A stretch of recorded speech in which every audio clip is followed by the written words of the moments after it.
Welcome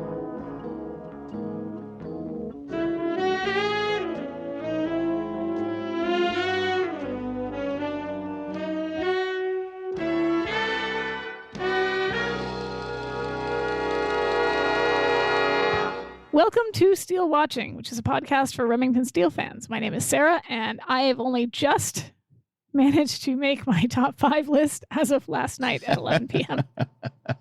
Certainly didn't procrastinate at all. And I'm Eric, and I have plenty of Alaskan Brewing Icy Bay IPA to get me through this episode, because otherwise I would be a danger to myself and others. Oh, I gotta say, this season was probably the hardest one. That's why I did it so last minute, because in the previous, like the first 2 seasons, I had an idea in my head of at least of like 3 episodes that were going to make the top 5, and then the last 2 were maybe difficult to come up with. But this one, I was like, Well, we've talked about it before, and I'll say it again here.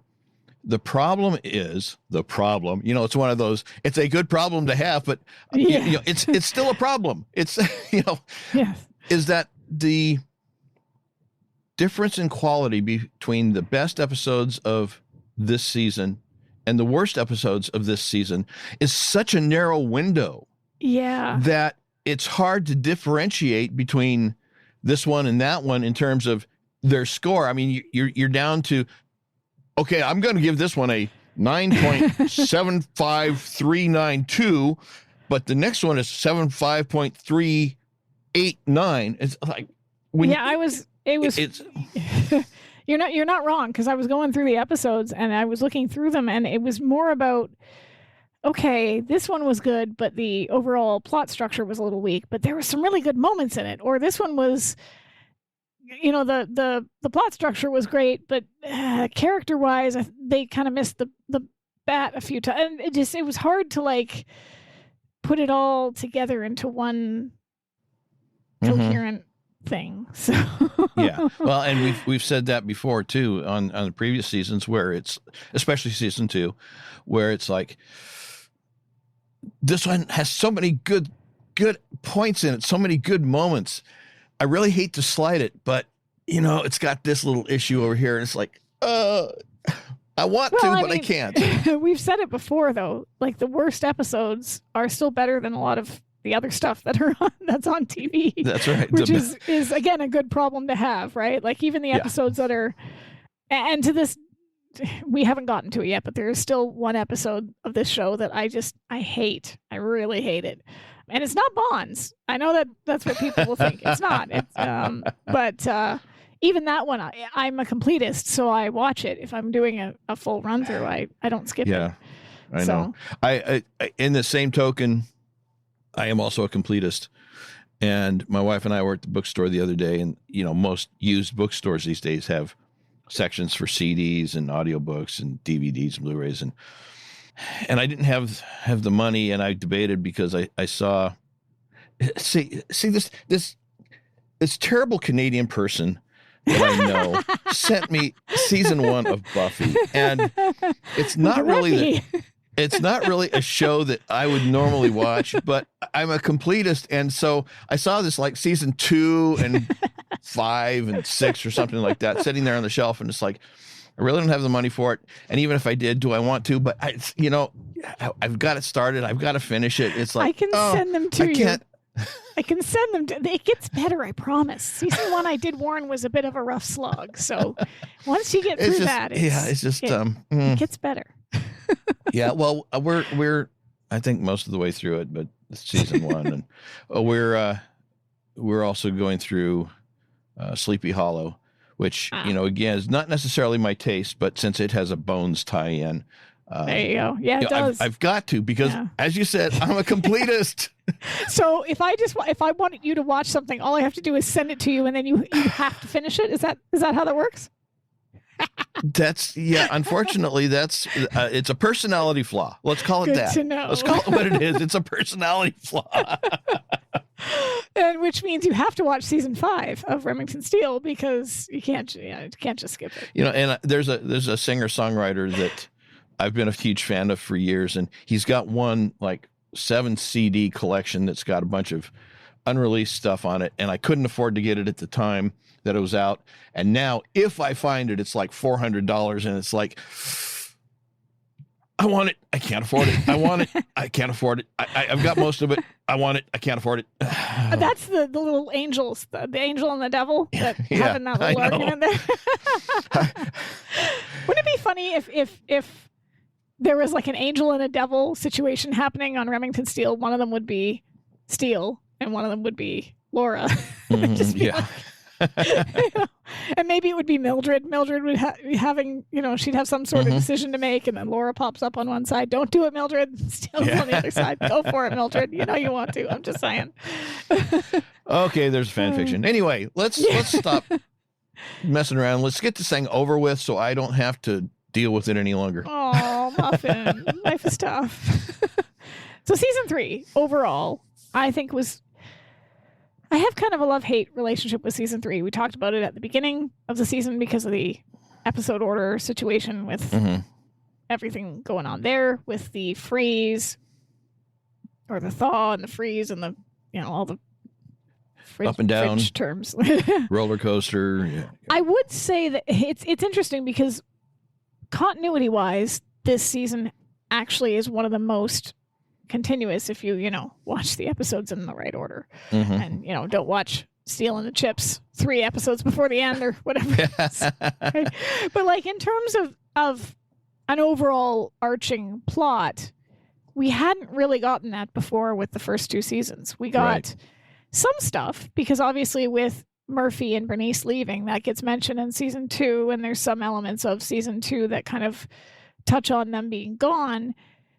But by and large, it was episode of the week, mystery of the week, that sort of thing. This one, though, had the continuous freeze that was put in place with the can agreement. And that was, for the most part, adhered to. You get a couple of slips, like, for example, the scene in Blue Blooded where he's taking advantage of his position as Lord of the Manor, one would say.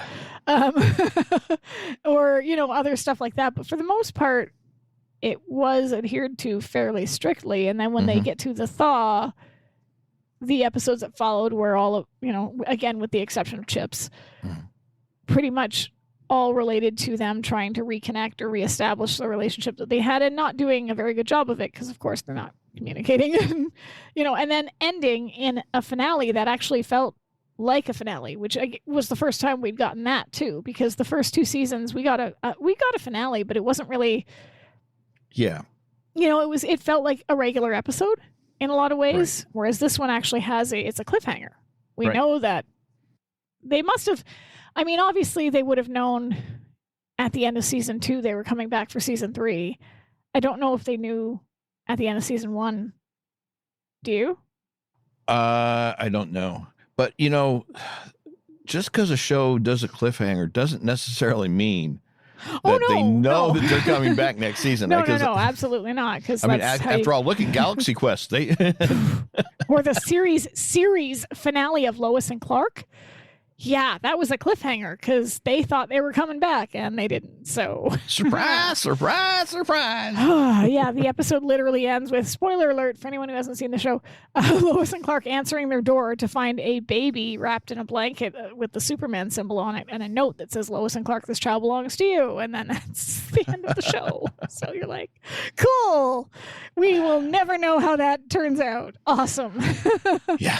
But I only say that because their budget had been increased in season 2, and from what I've read, they knew they were coming back for season 3. So I'm guessing they knew that season 4 was a guarantee, hence why they did the cliffhanger.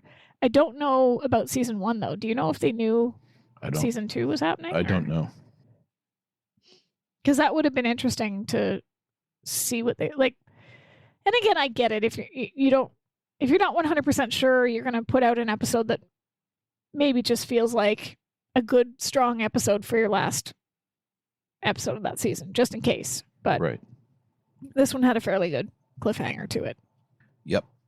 Well, back then, at this time, there wasn't a lot of, what do they call it? That continuing episode serialized approach to things. So they did probably as much as they thought they could get away with. And it really wasn't until, well, it was about this time that that New York cop show, what was it? It was another MTM product. And Jeff Melvoin.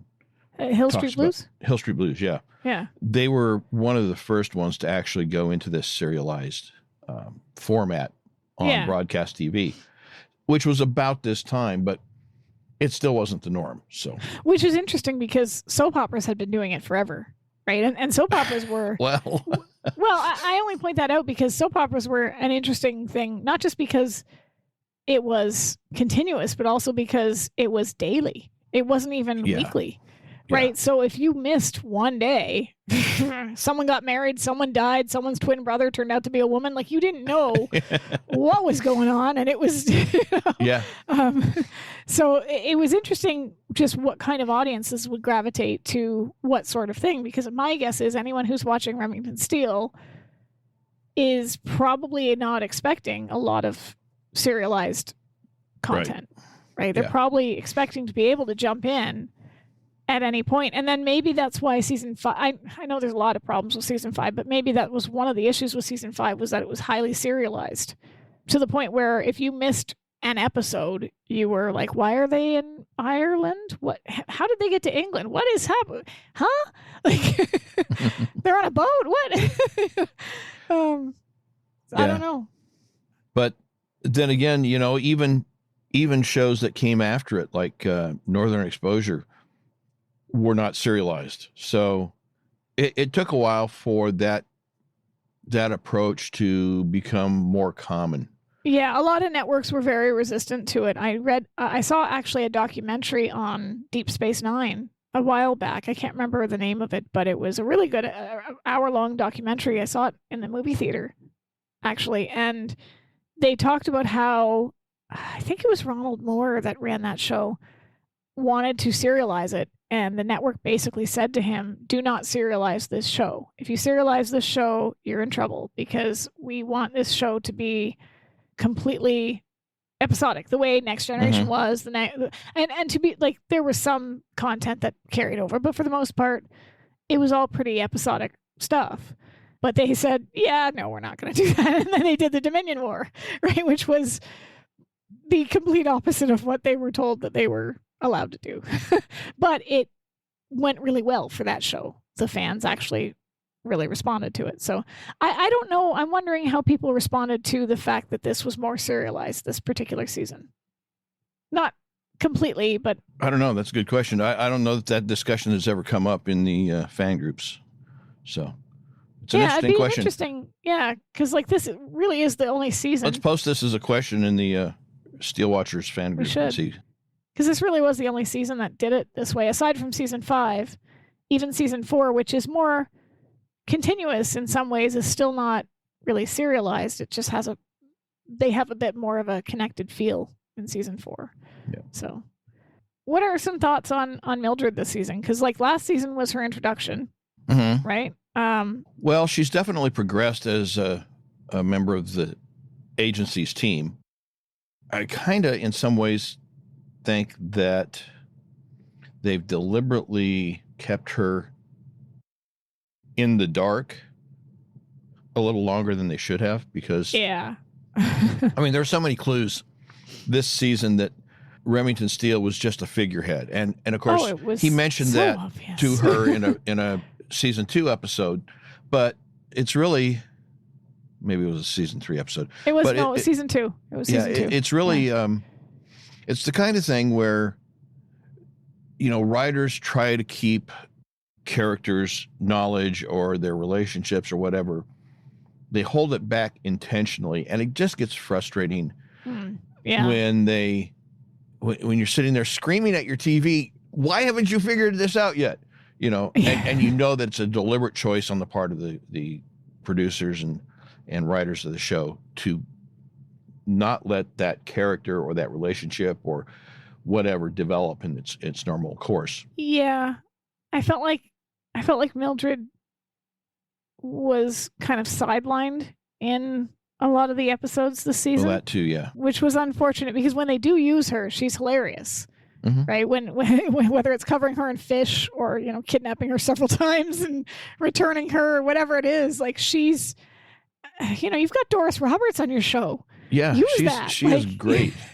She is great. She's brilliant. I still miss Murphy and Bernice, but she is a fantastic add to the show. Oh, she's amazing. And just even in the episode with her nephew, she's hardly in that episode, which is ironic because it kind of is centered around this kid who she sees as a surrogate child or a child she never had.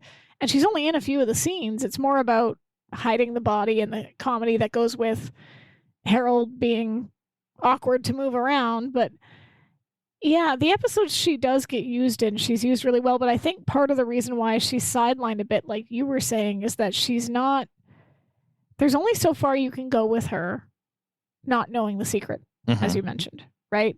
And I get keeping it from her at the beginning because you're not sure if you can trust her. You know, maybe you're not like she was part of the IRS fraud squad. You don't know if she would, but at this point, she's part of the family. There's no reason to keep this from her. In fact, it hinders your business. It would be better if she knew because it could create problems if she doesn't. So, yeah. Well, I mean, seal of approval, right? She probably would have fought harder for Laura to stick around had she realized that it's Laura that needed to be the one to talk to the licensing people. I mean, not that it would have done any good. We know that was going to happen regardless. But either way, to try to protect the business, Steele's not the guy. It's her. So there were, or Keys, right? Like there's a number of times where Laura or Mildred really should have known or wanting to clonk him on the head. and not like giving him the correct information for his memory retrieval, because of course that's not something Mildred would be able to do. She just wants to knock him over the head, So yeah, I think that it really would have been better for her story in this season if she had been in the know. Yeah. I think she would have had more to do. About the episodic attitude of television, we had one of our live stream watchers comment that Star Trek Enterprise was episodic until season 3 when the show hit its stride.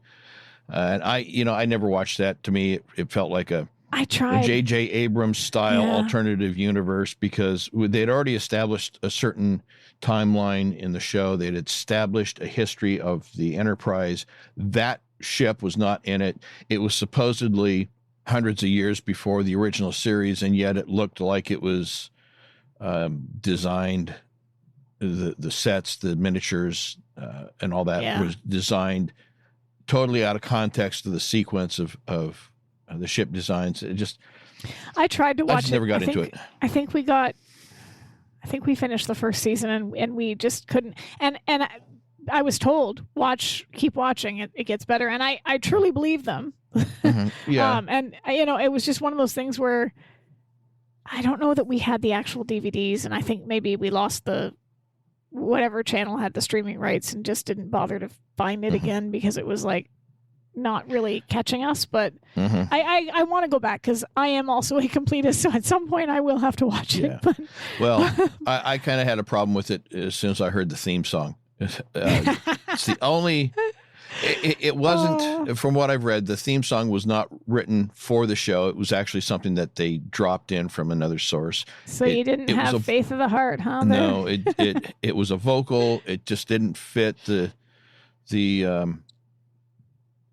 fit. It just didn't. It just from the beginning, it just didn't feel right to me. Listen to our upcoming Star Trek podcast. As much as a completist as I am, I actually stopped watching Deep Space Nine about halfway through it because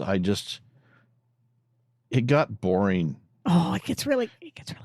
I enjoyed Voyager more than I ended up enjoying Deep Space Nine. I mean, there's only so many things you can do on a stationary. Well, and on Voyager, you had that wonderful, critically acclaimed episode where Janeway and Paris made those cute little lizard babies. So I can see why you definitely appreciate that show. I didn't say it was a great show. I didn't say they didn't have some real stinker episodes. And the way they finished that series was just kind of one of those, oh, come on, guys, things. But no, I could not get into Enterprise, and I guess part of it had to do with the lead actor. I was never a huge fan of his. I do have a complete series of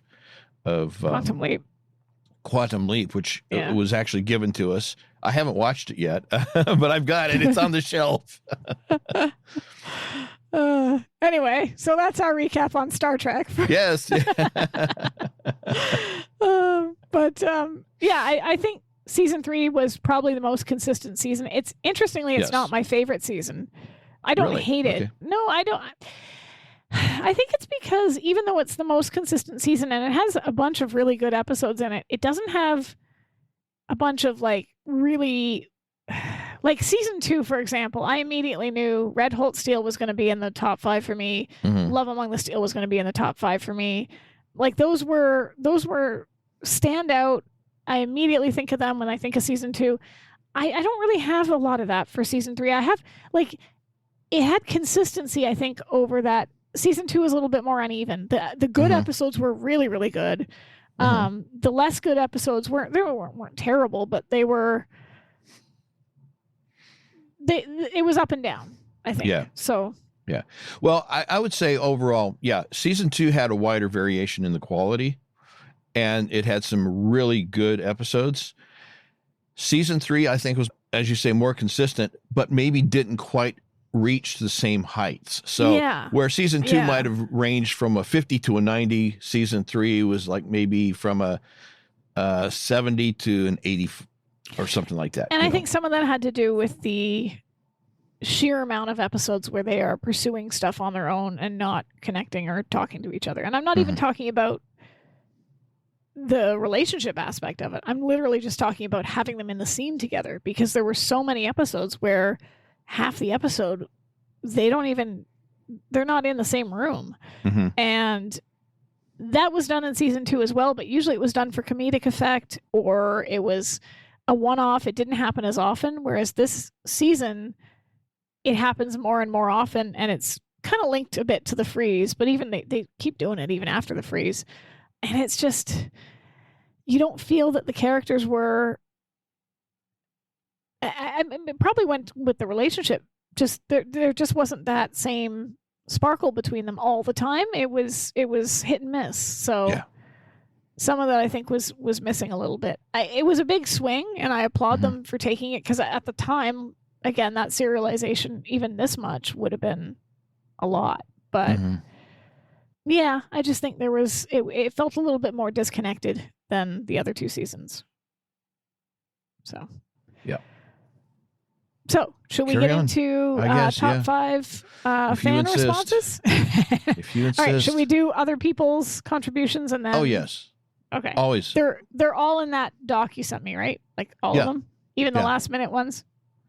Yes. Okay. I've got everything added in there, and mine are at the very, very bottom. So don't go too far down. Well, or you're I figured we'd just take turns. Oh, okay. See, I read one, you read one, I read one, you read. Okay. And then we get to the bottom and you do yours, I do mine. I thought that would be. Okay. I except when I was going through my notes the other day, I forgot which ones were mine. Oh, that's funny. Okay, so I am looking at the top one. Do we know if we can say this person's name? I copied the entire email, so I don't see in here that we have the go ahead. I'll just go with initials. I'm going with initials. That'll probably be safe, right? So initials. I don't know, it might be still easy to pinpoint somebody. Well, they'll know their material, so that you know who you are. But it's just other people they might not want. Anyway, it's up to you. It's your episode. I mean, all right. I take no responsibility for this episode. I've said this in the past. Okay, I'm going with initials. All right. Okay. LB. We've got initials LB here. And they have written, first things first, thank you both for your hard work putting the show together. It's been wonderful to spend so many hours laughing with you and sometimes at you. Listen to that, Eric. We know who she's laughing at. Okay, I admit it. I'm not so insecure that I can't admit that I'm the one this person is laughing at. About my favorite television show. Now on to the hard part. Season 3 feels a bit like Frankenstein's monster to me regarding the overall feel. So this person kind of feels similarly to us. It needs a ride on the Gravitron at the country fair to fling the episodes into a more sensible order. Sorry, Mary Shelley. I appreciate that mixing of the metaphors. I know the name Graviton, but I don't. So you get on it. It's like a circle. You get on and the doors close and then you're standing up against the wall and then it spins you so hard that the G-forces like basically stick you to the wall. And if you're lucky, you don't lose your lunch. Like that's the ride. Okay. Yeah. So, yeah. So number 5 for this person is Diced Steele. I like this one because we get the introduction of perennial baddie Norman Keyes. We also get to see Steele freak out, which is always great. And what amazing unintentional foreshadowing this turned out to be. If only he was confident enough to see that Laura stuck by him here and would continue to do so in the future. Plus, Vegas. Gotta say, no disagreements on any of that. Vegas, I've never understood the appeal. I'm the kind of person I could drive through there without stopping and lose my shirt. Oh. So this person in the comments said, that's me. You can use my name. This is Laura Beecher. So okay. I just noticed that in the comments. So yay. So yeah, I don't love Vegas either. I have never been there. I'll preface it by saying I've never been there. But casinos are not my thing. You're not a rambler and a gambler? No, not so much. But I do love seeing casino episodes on TV because they're usually pretty fun. And they're generally filmed on location. Like Angel, the series, did 2 of them. There's almost always like a casino episode somewhere in a show if you're, watching long enough. So I don't know. I find they're fun to watch, especially with Laura going mad with the gambling. That was she bit him. I still can't get over the fact that she bit him. It was hilarious. So yeah, I agree. Number 5 for Dice Steele. It's a good one. Number 4, second base Steele. Hello, baseball. We've got everything. Locker room shenanigans, lots of skin, a great mystery. Laura displaying her physical prowess while Steele pouts. Everyone's in tight pants. So, Laura, I guess you're a fan of the baseball pants thing. We talked about this before, but I had a lot of friends that were going on about like guys in baseball pants, and I personally don't get it. But hey, whatever floats your boat. I'm not into guys in baseball pants either. That's okay. Fair enough. But women. Tapioca pudding, truly a solid episode. Really? Tapioca. It was me that took issue with the tapioca pudding, so fair. It is a fun one, and it's one of those ones where I almost forget this one's in season 3 because this one feels more like a season 2 episode. For some reason, I just get that feeling of it being a season 2. So, because it's got such great season 2 interaction between Steele and Laura. The energy is there. Like that banter, that energy it's all there. I do love when they're undercover, especially how bad she is at undercover. She's pretty good here as Mickey Boggs, though, I will say. Yeah. So, and it's got that almost over the top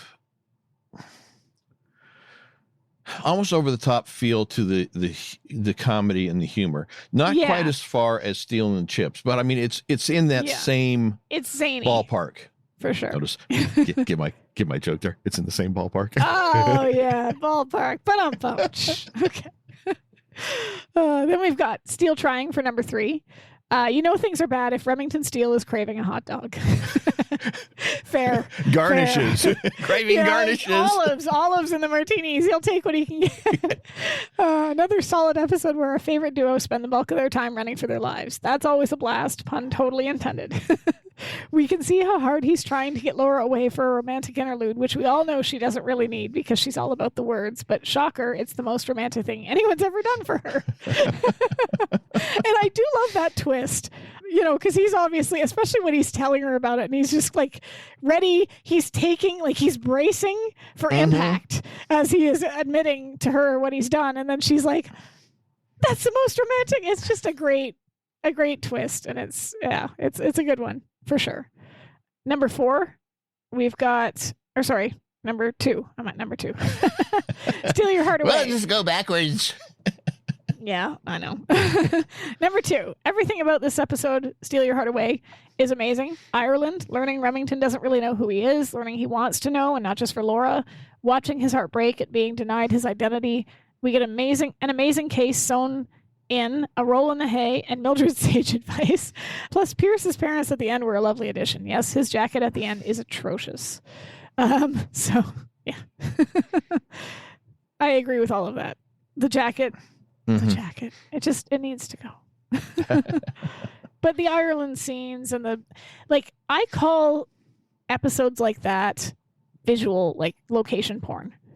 Because, like, you're watching and you're just, in some cases, you're watching just for the location alone, right? Like, it's just the scenery in and of itself is enough eye candy for you to feast on. And then you add in Pierce Brosnan. Well, and it's also because it's so different than we're used to seeing, not only in this particular show, but in general. We don't get a lot of, here in the U.S., we don't get a lot of shows that are focused on rural places in places like Ireland. Yeah, whereas, unless you watch a lot of BBC TV or ITV on Acorn or one of those other British TV show channels, you don't get a lot of that. So, amusingly enough, most of our Canadian television is rural, which is hilarious. Like, you've got Schitt's Creek or Corner Gas or Trailer Park Boys. Like, they're always kind of like out in the middle of nowhere, and half the country lives in Toronto. So it's kind of bizarre, but and then number 1 for Laura's top 5 here is Have I Got a Steal for You? The end of the freeze. What more needs to be said? Fair enough. Yeah. Yeah. I think we were all waiting on that one throughout the season up till that point. So that's a good top 5 list. I mean, I don't have all of the same, like, it's not the same as mine. Mine has a couple of different episodes in there, but season 3 is consistent enough that I'm like, yeah, I can see why you would. There's not one single episode in that list where I'm like, why on earth would you put that there? What is wrong with you? So, well, and that's the thing, is that I compiled a spreadsheet, which I will get into later at an appropriate time. And I'm going through, and there's a lot of consistency in the episodes that are chosen, but even the ones that are outliers aren't, as you say, they're not the ones that you would look at and say, really? Except for mine. Well, that's always. I mean, I'm gonna put that out there. You're one of those people that thinks that ham is bacon and whatever. Wow, that was oddly specific. Well, I mean, let's face it. That thing called Canadian bacon, it isn't bacon, it's ham. Anyway. Fun fact, we only call it Canadian bacon in North America. Because if you go to the UK, they call regular bacon Canadian bacon, and they call what we call Canadian bacon female bacon or back bacon. So, or just bacon. I know. The world is turvy-topsy. Yes. All right. Well, I guess it's my turn. It is this is from CM. And hi, my name is CM. Like others, I'm sure my top episodes would be different if you asked me an hour from now. Preach it! Hey, preach it! I just came up with mine last night, so maybe I would change. I don't know. I mean, that's my. I've said this from the beginning. That's my problem with top 5 episodes. Is that first of all, I have trouble picking, and then ask me an hour later, and it's like, well, maybe. Yeah, anyway. My top 5 in this very moment are as follows. Number 5, Second Base Steele. Such a fun episode. I love when Laura gets to show off her athleticism, and seeing Remington as a fish out of water is always enjoyable. Lots of cute moments in this one. Yeah, any time where he is out of his element is really fun because he tries so hard to bullcrap his way through it. And sometimes it works out well, and other times it really doesn't. Like this episode, he clearly knows nothing about sports. So watching him try to be like Mr. Sports is quite funny. Yeah. And any episode that involves baseball has got to be a good choice. Blue-Blooded Steele's number 4. How can you not love a Daniel episode? True. I don't think it was necessary for Steele to lie to Laura, especially so soon after Khan. Preach. But I'll forgive it because it gave us some great moments. Moments of true comedy for Stephanie are not common since Laura is usually the straight man. So I love it. So I love when she has a great comedic scene and Bunny is hysterical. Yeah, Grace. Also, love Steele's interaction with the family. I laugh every time at this episode every time. It is funny. It is a funny episode. Yeah. So many great moments. Yes, absolutely. The bear and Pookie and like him trying to. It's just the whole. And the cousin kind of coming on hitting to him. on him. Yeah, it's like your family. You know, you're well, you're not really, but you know, you're supposed to be family, right? It's, yeah. Well, you know, I got to think. Just as we're talking about this, I got to think this is like maybe a backhanded tribute to British television because in so many shows out of Britain, Midsummer Murder and others, it's like, okay, yeah, this is pretty common. No, I don't disagree with you on this. Number 3, Stronger Than Steele. Another fun one. Some touching moments for Laura, too, as well as some insights into her childhood. I also love that she got to have a hero who didn't let her down. I think that was important for her. Good point. Very good point. Yeah, and you don't really think about that too much, but when you really think about her backstory and all of the people that she's put her trust in, literally every single one of them has let her down with the exception of this, and to be fair, fictional character, but the actor turned out to be a solid stand-up human, which she needed. Which is obviously fiction because one actor's never a stand-up human, right? They usually end up being garbage people, but like not all the time. But I mean, Anyway, that is a great one. I love. I don't know why, but I love episodes like this that have a tie-in to some sort of quote classic unquote TV show. Yes, yeah. You know, I guess in part because I have kind of some of those same affections for older shows. Oh, and we all do, right? That's why, like, and I think the episode was trying to make a point about that. We all have these things that mean something to us, not just because we like the show, but because we shared it with a family member or we. You know, there was something that tied us to it, some part of our childhood, right? So, yeah, and I mean, we've got another agreement in the comments. Yep. Good point about Maxwell Donahue. So, yeah, this is a good one. This is a strong episode.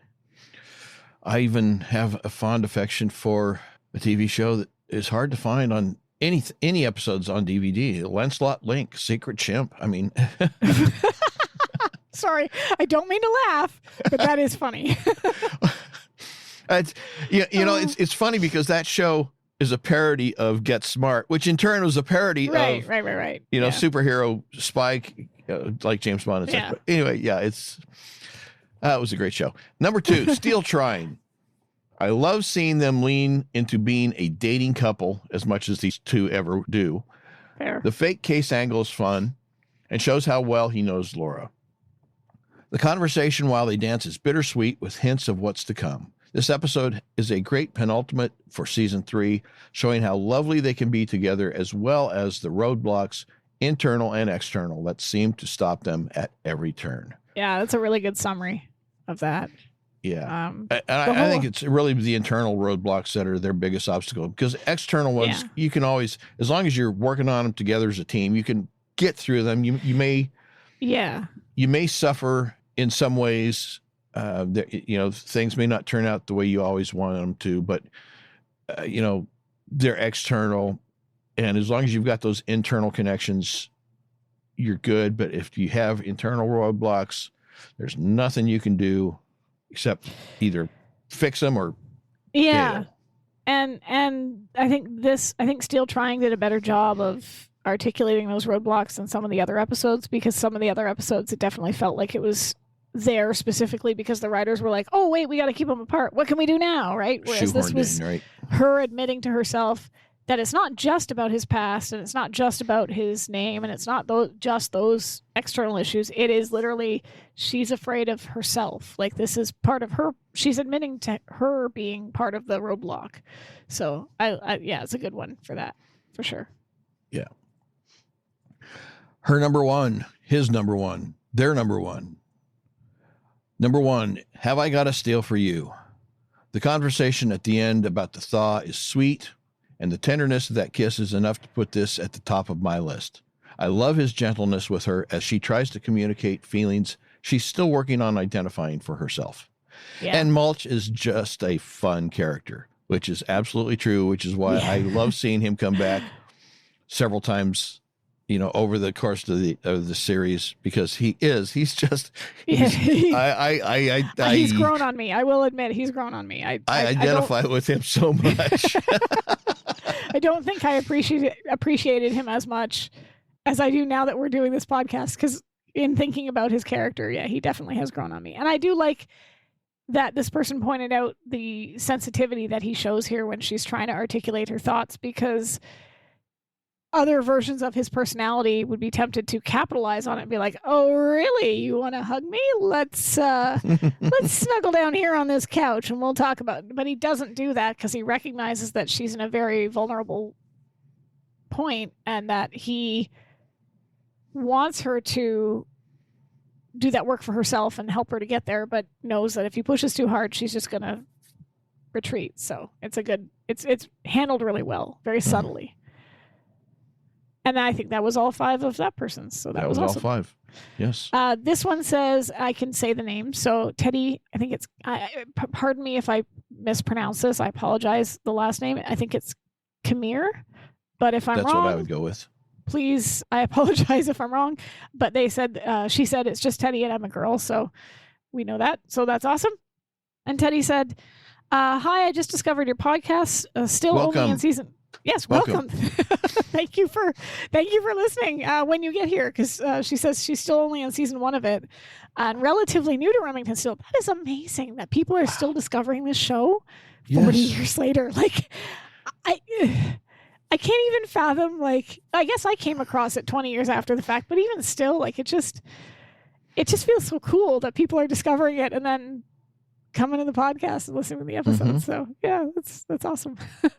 Heard about the show through a YouTuber who uses these episodes a lot in her videos, mystery writer Jane Combs, and finally sat down to watch through the whole thing and fell head over heels for it. Okay. I got to check out that YouTuber. We got a comment about Teddy being a new Remington Steele watcher. Says, we've got another, we've claimed another one. Welcome to the dark side. We have cookies, calorie-free ones too. Yeah, that's right. So that I got to check out this YouTube channel. So that's amazing. It has some of my favorite things: classic movies, mystery, intrigue, romance, travel, and wonderful actors. There are so many good episodes in this season, and it's hard to limit myself to 5.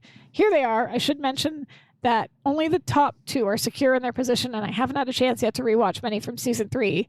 Exception is Steal Your Heart Away, because it's so good I need to watch it again first. So the top 2 are secure, and then the rest of them may get shuffled around. If somebody heard some strange voice talking, that was me. I went to this James Calms YouTube, and I will take this link and drop put it in the show notes. Yeah, we got to check this out. So number 1 is Steal Your Heart Away. And Teddy says, first of all, I'm a sucker for the amnesia trope. And second, all the jokes land perfectly for me. So Steele waking up, and falling in a river, to a smidgen of his memory being Casablanca, to Mildred wanting to clunk him on the head because it works in the movies. Love that. Laura telling her, hang her to stick her head out the window so her hair... so her hair will dry. To the chase scene where he wants Laura to drop the barrels, borrowing the car, the other women in his life, and what a fun time he wishes he could remember. These are all like now that I'm reading through it, it's like bam, bam, bam. The jokes just land one after the other, because it is really funny to watch him not know who he is when he really doesn't know who he is anyway. Like, it's kind of hard to have amnesia when you don't know who you are in the first place. So, but he managed. Yeah. And he does, yeah. And then the woman who kidnapped the horse and how she constantly mentions her husband and how they're handcuffed for a good portion. I do love a good, like, handcuffing, and then they have TMI, you sicko. I mean, like, this is what I have to deal with. Actually, Pierce Brosnan ends up in those situations a lot, because if I recall, in Tomorrow Never Dies, that same situation he gets himself in that same situation on the motorcycle. When he's trying to drive the bike. Yeah, that's right. And Michelle Yeoh's having to like climb around him so he can drive the bike. Anyway, I meant a different type of handcuffing, sir. I have to have a little talk with Scott. Teddy said, definitely, I'm ignoring you. Definitely my favorite episode from season 3. Number 2 is Blue-Blooded Steele. Daniel wanting to con a rich family in England and Steele trying to get out of it. Say no more. It's so amusing to see Steele try to convince other people he isn't the heir. And I delight in the return of Myrtle Grogan. Well, yeah, this time as the mother, and this time with Mother in tow. Then, of course, there's the house and the secret passage. The secret passages are really fun, because a lot of those older houses did have those sorts of things in them. So, yeah, like the trying to convince them that they're not the heir. He's literally telling them the truth, and it's like, and they don't want to believe him. No, you're such a kidder. You're such a joker. Yeah, it's a twist, because you usually expect, especially with Steele, he's often pulling something. So, but in this case, he's trying to get out of pulling something, and it's not working. So, yeah, it's good. It's really good. Number 3, Puzzled Steele. This took such a turn. I love the competitiveness that Laura displays in the beginning with taking out Steele's boat and pushing Mildred on him. The setting is amazing as well. And this is probably, again, this is one of the episodes that I wouldn't have even considered for my own top 5, but it does have some really good scenes in it. It does. So again, this kind of falls back into that conversation of like, even though I wouldn't have put it there, I'm not looking at it going, really? That episode? Because... Yeah, there's some good moments in it, like the back and forth, the tricking each other, him getting her arrested, and then the cops lifting her up and her feet going as they're taking her away. That's hilarious. And some of the scenery again, you've got some location porn there with Malta, and just the whole, And the scene that she references about harpooning his inflatable boat. Love it. It's funny. The number 4, Steele trying. The whole concept of Mr. Steele trying to whisk Laura away to San Francisco on a false case, only to stumble onto a real one. How typical. They can never catch a break. The crowning moment for me is when he tells her the truth, and she's like, that's the most romantic thing anyone has ever done for me. Again, that fan favorite moment, because it is good. It is. Also love the fight where they're drawing the cops' attention at the club. Yes. Yes. $20. Although this reaction of hers is at odds with her reaction being duped and puzzled Steele. Or is it because there's no audience and there's actually a case that makes it okay? Fair enough. Another viewing is definitely in order. Always another viewing is in order, I think. Oh, yeah. Yeah. And then his comment about liking a little meat with his potatoes. that whole scene is just hilarious. And then her number 5 is Stronger Than Steele. I think this has to be on here solely for Laura's message with her decoder ring and meeting another one of her heroes and seeing how the show affected her. Laura is so insistent that he's innocent, even though all the evidence is against him, and I love it. Also, I always enjoy when Detective Jarvis makes an appearance. He is great. Yeah, I wish they had used him more frequently, because he's a great character. Me too. Like he's just fun. He's fun when he shows up. So I agree with Detective Jarvis. And then they wrote at the end of the message, I've had a blast working my way through your podcast. I love the insights and rabbit holes. Yay, someone doesn't mind our rabbit holes. Hey, rabbit holes, where, the rabbit goes down when it's run off a cliff or something. Yeah. Anyway, fine. And explanations of references that go over my head. One such, I had no idea about the Dr. Pepper jingles, born in 95, hence why I'm so late to the show. The Pepler bit was fun without that knowledge, but now with it adds so much more. I look forward to hearing everyone's favorites from this season. 95. Oh, such a young one. Yeah, you're a baby. Says my ancient wizened self. My birthday's next week. I will be 43. My body feels like it's 83, but hey, so. Oh, my body's constantly reminding me that my head is lying to me about my age. That's fair. Yeah, I know how that feels. All right, you're up. Next, let's see. Do we have? I don't see. We have blessing to use this person's name, so we'll just call them. Oh, let's call them.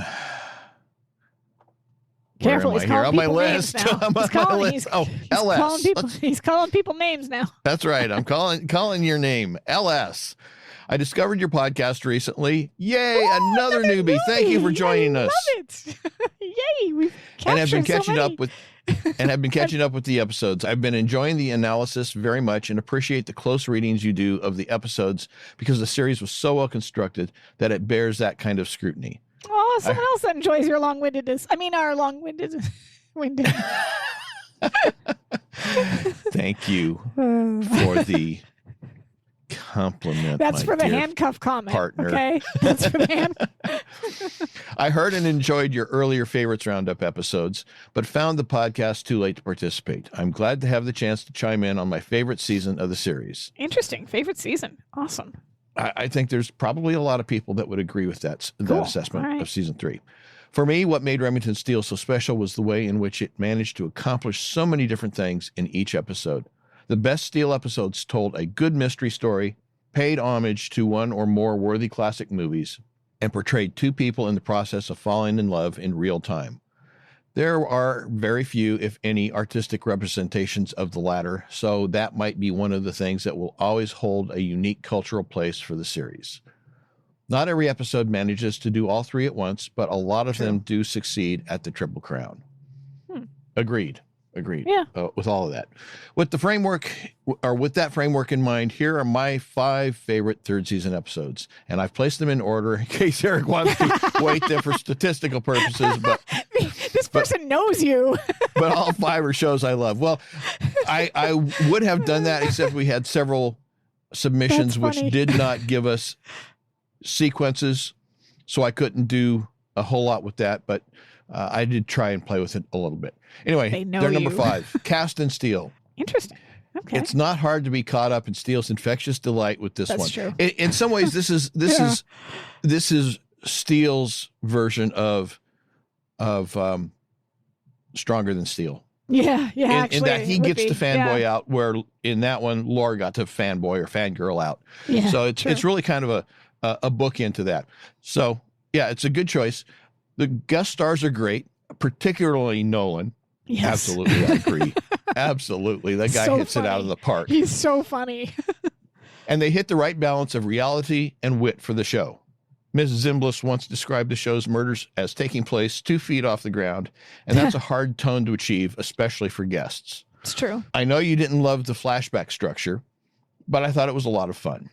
We always know that Laura and Steele can't die, so it was a way of allowing some additional suspense regarding the story, regarding the way the story unfolded. Okay, that's true. Point taken. I didn't think about that. That's a good point. I will accept that. Yeah, I will revise my previous revilement. That's impressive. Good job. The only reason this one doesn't rate even higher for me is that the mystery isn't all that clever. I think they play very fair with showing us Yvette's body at the awards ceremony, but the result is that the plot becomes obvious after they do. True. Well, it's not too. I mean, the twist is that they're after him. Yeah. But yeah, I think we kind of have it spelled out for us at the beginning that he sees something he shouldn't see, and then. Yeah, but you know what? There's a lot of mystery shows and episodes that do that. True. In fact, that's the entire premise of Columbo. Yeah. So. Yeah, that's true. What can I say? Number 4, Steele added. If any television series ever truly belonged on the French Riviera, it was Remington Steele. The setting contributes a lot, but the story is terrific also. Sooner or later, every detective show has to get around to the cop did it, but Remington Steele held out as long as it could, making the twist feel clever. Steele and Laura are at odds through most of the episode, but unlike shows like Steele of Approval and Steele and the Chips, they are still yoked together for the most part, and we get to see some real tension between them. Yes, yeah. We had a comment that somebody agrees with the flashbacks. Agrees about the flashbacks and cast. And Steele, cast and Steele, yeah. So they're another one who agrees with this commenter. Anyway, so in your analysis, you legitimately pointed out the ways that they both are unfair and petty, but I think that's intentional. It may not be conscious. Yeah. Oh, yeah. It may not be conscious, but some of what keeps them apart for 4 years is self-sabotage. There you go. Yeah, and the thing is, if your characters aren't flawed, they're not interesting. So I think when we point out these things, we're not pointing these things out to say, oh, these are bad people, we don't like them. We're pointing it out because if you had perfect characters who always behaved perfectly, A, you would have no conflict, and B, you'd have boring characters. So, yeah. But also sometimes we're pointing it out because we know that the writers are deliberately trying to manipulate the situation. That's true too. So there's that too. Anyway, they have their flaws, and some of those flaws are on display in this story. Yeah. I also think that there was a real need to drive them apart at this point in the series. I feel the show really struggled creatively in the 4th year because after Steele searching, there really is no believable reason that they aren't together, and the show starts to tread water. And actually, I think Jeff Melvoin in his book makes reference to that. And we've referenced that in the sense that we think that, I think we were both in agreement that their reason for keeping them apart, well, it's the tension. Yeah, it's a load of crap. That was the excuse, not the reason. 100% the excuse, yeah. Because we know shows that have done it and succeeded. Anyway, where were we? Yes, Steele at it shows them and us a believable, character-specific illustration of why they aren't ready yet. The scene in the speedboat is just perfect. Yeah. They all have guns, Laura. They all have guns. They're trying to kill us. Hello. The speedboat scene is really funny because she's so intent on ripping his head off that she's missing the whole high-speed chase. Yeah, that's right. Life in danger part. But hello, that's a thing. But I guess it happens so often. She's just like, whatever, I'm going to kill him first. Another day, another chase with bad guys shooting at us. Yeah, Exactly. You want to stop and do lunch? Yeah. Number 3, Steele trying. And here we have the flip side of Steele at it. True. It's the culmination of their emotional journey back from Khan. And what's wonderful about it is that it's all still in character. Steele's feelings are undeniably real, but he manages to find the most dishonest way possible of expressing them. Yes, true. Yeah. True. I could not have found a better way to say that. So, chef's kiss. We got to get this person to contribute more often. His delight at Bertha's performance, and more genuinely at his own ingenuity, is so much fun to watch. He's so pleased with himself. Oh, he is. And Laura's lack of self-knowledge works to both their benefits here. She thinks she wants honesty and simplicity, but she always responds to excitement and personality. True. They really are ideal for each other, even when they don't know it. The scene with the garbage cans may be my favorite of the whole series. The plot here starts out wonderfully with the intriguing trap situation being slowly revealed. It eventually gets a little more pedestrian and the wrap-up feels rushed, but it's a good time anyway. I might not have rated it quite so highly if I didn't have my own DVD with the original music. Ooh. Well, commenter, if you listened to our last episode, we apologize that we didn't provide something of value to you, but hopefully we have a lot more listeners who don't have this with the original music and can benefit from it. But hey, kudos to you for having that. No kidding. That's been a hard one to get by. Anyway, and the coda is perfect. The lack of movie references has been conspicuous throughout the episode, and Steele finds exactly the right reference for a brittle joke at the fade out. Yeah. Okay, number 2, Steal Your Heart Away. There are 2 ways to do the amnesia episode on a TV series. The character is the complete opposite of his or her usual self, or the character reverts to a recognizable but unaware version of himself. That's a good point. Of him or herself. Wisely, Remington Steele doesn't go for the cheap laughs, and amnesiac Steele has a lot more of the same qualities as the man we know. He's very quippy. Yes. The advantage of playing it that way is that we can watch Steele and Laura draw closer all over again, reinforcing that their bond is more elemental than situational. The plot is pretty good, and Marie Conmee is a delight as the ruthless but terribly civilized villain. She's so awesome. I love Kill her. them! Kill them all! Kill them. The directors on the series rarely get a lot of credit, but they had to show a lot of versatility, filming mystery, suspense, romance, and screwball comedy in the same hour. True. Seymour Robbie was, I believe, tied for the record number of episodes, and he certainly proves his value in this one. Yeah, that's a good Seymour! point. Seymour, we love you. All right, they're number one, Illustrated Steele. Here's a perfect example of an episode that does everything at once and does it beautifully. The plot is as smart as any they ever did, and the clues really are there to solve it just ahead of Steele. The use of gaslight is inspired, and it allows for a really exciting denouement that doesn't require a lot of fights and car chases. Yes, that's one true. of one of the things about Steele is that even though they did have them, they didn't rely on them as a regular feature of the show. And that was a nice change of pace for this type of a show. For sure. Yeah. It just lets them be smart, and that's where the suspense lies. Absolutely. The characterizations of the leads are so skillful in that they behave in a way that is surprising, yet totally believable and consistent.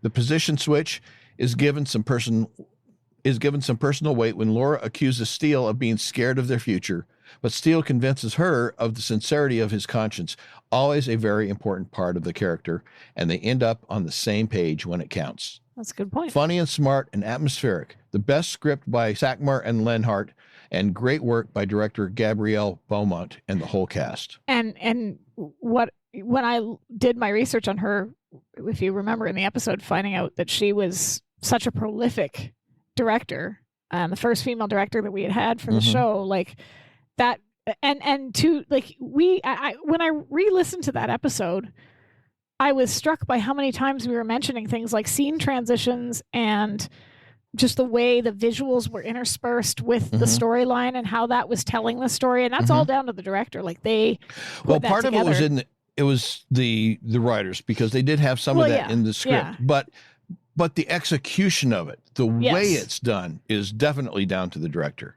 Very much so. So yeah, it's a good one.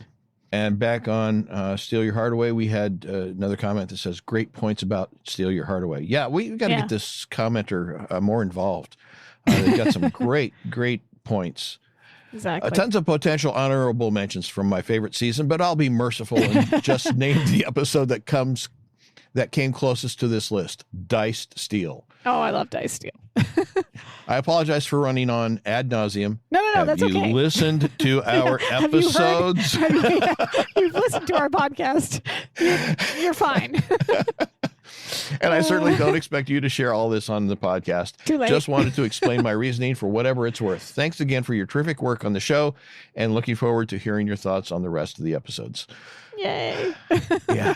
I think this person is either being very, very polite and generous and gracious to us, or they're lying and haven't heard our podcast, because, I mean, come on, go on ad nauseum. Yeah, I think that's been unnecessary opinions and judging the show by today's acceptable standards, according to my shirt. Absolutely. Just saying. Yeah. So our next comments come from CM. I'll go with that, or CCM. Here's my top 5. I must pause and take a moment to refresh my tolerance assistance. He's drinking, guys. Remember we talked in the other episode about how like that local radio station does a Don't Drink and Drive episode, or maybe this was just us talking, but there's a local radio station that I listen to that does a Don't Drink and Drive episode every year. And basically it starts with the two hosts getting hammered, and they have a cop in the studio with them, and they start drinking at like 5 a.m, and every hour they get breathalyzed. And by the end of their broadcast, before they switch over to a different radio host. The two of them are just gone. So it's always really funny to listen to them playing music and trying to like introduce the singers and the artists and talk when they're slurring their words and, not. So yeah, hopefully by the end of this, Eric will be at that point, because that would be really No, I'm going to be like Johnny Fever. I'm going to be like Johnny Fever on WKRP. The more I drink, the sharper, the quicker, the more astute I get. That's no fun. All right. So here's CCM says, here is my top 5 list for RS season 3. Steal Your Heart Away, aka the Ireland episode or the Amnesia episode. I gravitate towards comedy, so this one is a clear winner. It's one of the funniest episodes of the whole series. It really is. You forget just how funny it is because it has a good emotional center to it, but it really is one of the... And Amnesiac Mr. Steele babbling more movie reference after movie reference is just hilarious. The Otto Preminger joke never gets old. While the mystery isn't particularly strong, the Irish cast is fabulous. Visual references to the 39 Steps are wonderful as well, and it has one of the sweetest tag scenes featuring PB's parents. This I didn't realize. Mm-hmm. I honestly had no idea that was so. I've learned this for the first time here. Yeah. I had no idea. I'm going to have to rewatch it just for that because, yeah. It's at the final scene of the wake. Huh. That's amazing. Okay, I'm going to have to go back and I can just watch this episode again and again. So, yeah, same. It's a great one. And this one's... We had some comments on our conversation off topic there saying, the first thing to go is your judgment. That's what she said. No. While you were pausing, I'll get back to an earlier point to say thanks so much for the original Tony Bennett songs. Loved it. Okay, so that's a reference to our last episode where we... So glad that people enjoyed that. Yeah, 2 episodes back, Still Trying, where we made the Tony Bennett version available to our listeners. So, it really does make the difference. Like yes. It really does. I never realized just how much. Huge difference. And again, a shout out to Steve Sisson for helping us get that put together. That was very, very generous of him. He's done a lot of work on the musical front for this series. And shout out to him. And if you haven't checked out his videos on YouTube, do so. This is a really good segue into this person's next choice, which is Still Trying, especially with the original music from Tony Bennett. Yay. There we go. See, I'm a magician at this. Sure. That was totally intentional. Right. Absolutely. Another super funny episode. That synchronized dumpster dive scene is one of my favorite stunts. San Francisco also happens to be one of my favorite cities. Despite some holes in the mystery plot, it's a splendid episode. Here's the thing. I've been to California. We were supposed to go to San Francisco, and we just didn't get the chance. Our trip, we ended up in San Diego for a few days. We went across the border to Tijuana for some tequila. You can buy that stuff in the U.S. now. Yeah, but you can even buy it in Canada. It had the worm in it, and I got to sit on a donkey. I had a hat. It was, anyway. I also met a Nobel Prize winner there, so that was kind of neat. Because we met this person who was going over to Mexico to a clinic there to get care for her Lyme disease, and there was a Nobel Prize winning doctor who was working at that clinic, who was doing some more experimental treatment for Lyme that wasn't yet approved, I think, in the U.S. But either way, it was kind of neat. It was random, but anyway, So I know didn't get to go to San Francisco, and I've always wanted to go because every time it's featured in a film, all I can end up thinking is, my God, that's a pretty city. Hilly. I mean, you'd really have to have strong legs to walk it, but I'd really like to go one day. So I agree that it makes a good character in and of itself in that episode. Yeah. The next one is Have I Got a Steal for You? This one has a great balance between mystery, romance, and comedy. Of course, it is known as the Thaw episode, and the kiss scene is undoubtedly a fan favorite. I actually think the mystery is quite strong as well, despite the fact that it's a bit overkill, as mentioned in the podcast. Yeah, I mean, we nitpick it, but we'll hand wave it when we need to because it's a good story, right? We hand wave so much that we could be hired out as a fan in a room when you need to get cooled down. I'm your biggest fan. Next one is Gourmet Steele, which is the first time that episode's been mentioned, I think. So yeah, but it's a good it's a good episode. These are all so good. Again, this is one of those ones where I wouldn't have thought to put it in my top 5, but Yeah. Well, if I could have put 10 in my top 5, I would have. I don't. Yeah, this episode is in my opinion, perfectly captures the spirit of the freeze period. It reminds me of all those screwball comedies with this exact theme. My Favorite Wife, The Awful Truth. That's a good movie. People, yeah, that's a good point. I actually didn't think of that. I love My Favorite Wife. Great movie. Two people who clearly belong together try to date other people and make each other jealous. In addition, Mrs. Dix is a riot. Oh, and this is, and I not only do I perfectly agree with this, but this is my point about how they're better together even when they're apart, because this episode is great in the moments where they're like, even when they're double dating, it's hilarious, right? I just wish they were, anyway, great choice. Cast of Steele is the next one. 2 words, Lloyd Nolan. Again. Oh, yes. You can't go wrong there. Probably my favorite guest star on this show. So deadpan. Lloyd Nolan, I don't know a lot about his work, but he's always struck me as a serious actor. And yet, in this episode, he's proven that he could have been the Leslie Nielsen of the 80s, because he had the ability to do that same transition from a serious drama actor into deadpan, straight-faced, farcical comedy that Leslie Nielsen started doing so well in shows like The Naked Gun and Don't Call Me Shirley. and the Airplanes, but Due South. Yeah. I mean, the guy is just he's brilliant at and I think Lloyd Nolan could have done that same thing if he had been given a chance. There's a lot of actors that are like that, in that they start out with that leading man or serious roles. Like if you think of Sir Patrick Stewart, right? When he gets silly, he's hilarious. He's great. Or I'm not a fan of this actor as a sort of leading man, Channing Tatum. When he's doing comedy, he's hilarious. He's really funny. And the same with Chris Hemsworth. Right? Like he's got those good looks, chiseled jaw, like he's Thor in the MCU, but when he does something funny, you're clutching your sides laughing, because he's just got that timing and that ability. And Lloyd Nolan has this too. And I think that what makes this extra good for people is that even if you've never seen a film with him in it, he makes his presence so known in the episode that you're loving him anyway, right? You don't need to necessarily have seen anything that he's done to just kind of like be drawn into his snarkiness, his like that deadpan delivery that you mentioned. It's fantastic.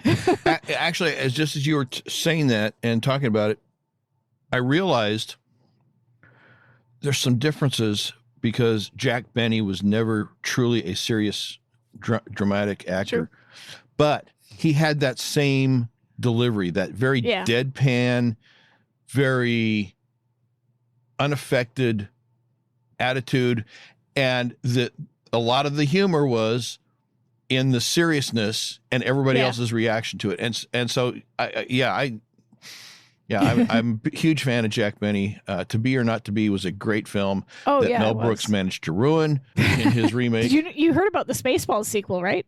Yeah. But they got they're sorry, sidebar. They're doing a Spaceballs sequel. Mel Brooks is in it playing yogurt. He just turned 99. I really hope I know this sounds terrible, but I really hope they film his scenes first, because he's not young. So please, let's get that in the can. Yeah. Mel. But if you've ever seen To Be or Not to Be with Mel Brooks, go watch the original if you can, because with Mel Brooks, I'm sorry if I'm going to offend Mel Brooks fans out there, but Mel Brooks, there's a joke coming. There's a joke coming. There's a joke coming. There's a joke coming. I like Okay, Mel here's the joke. With Jack Benny, it's, whoa, that was a joke.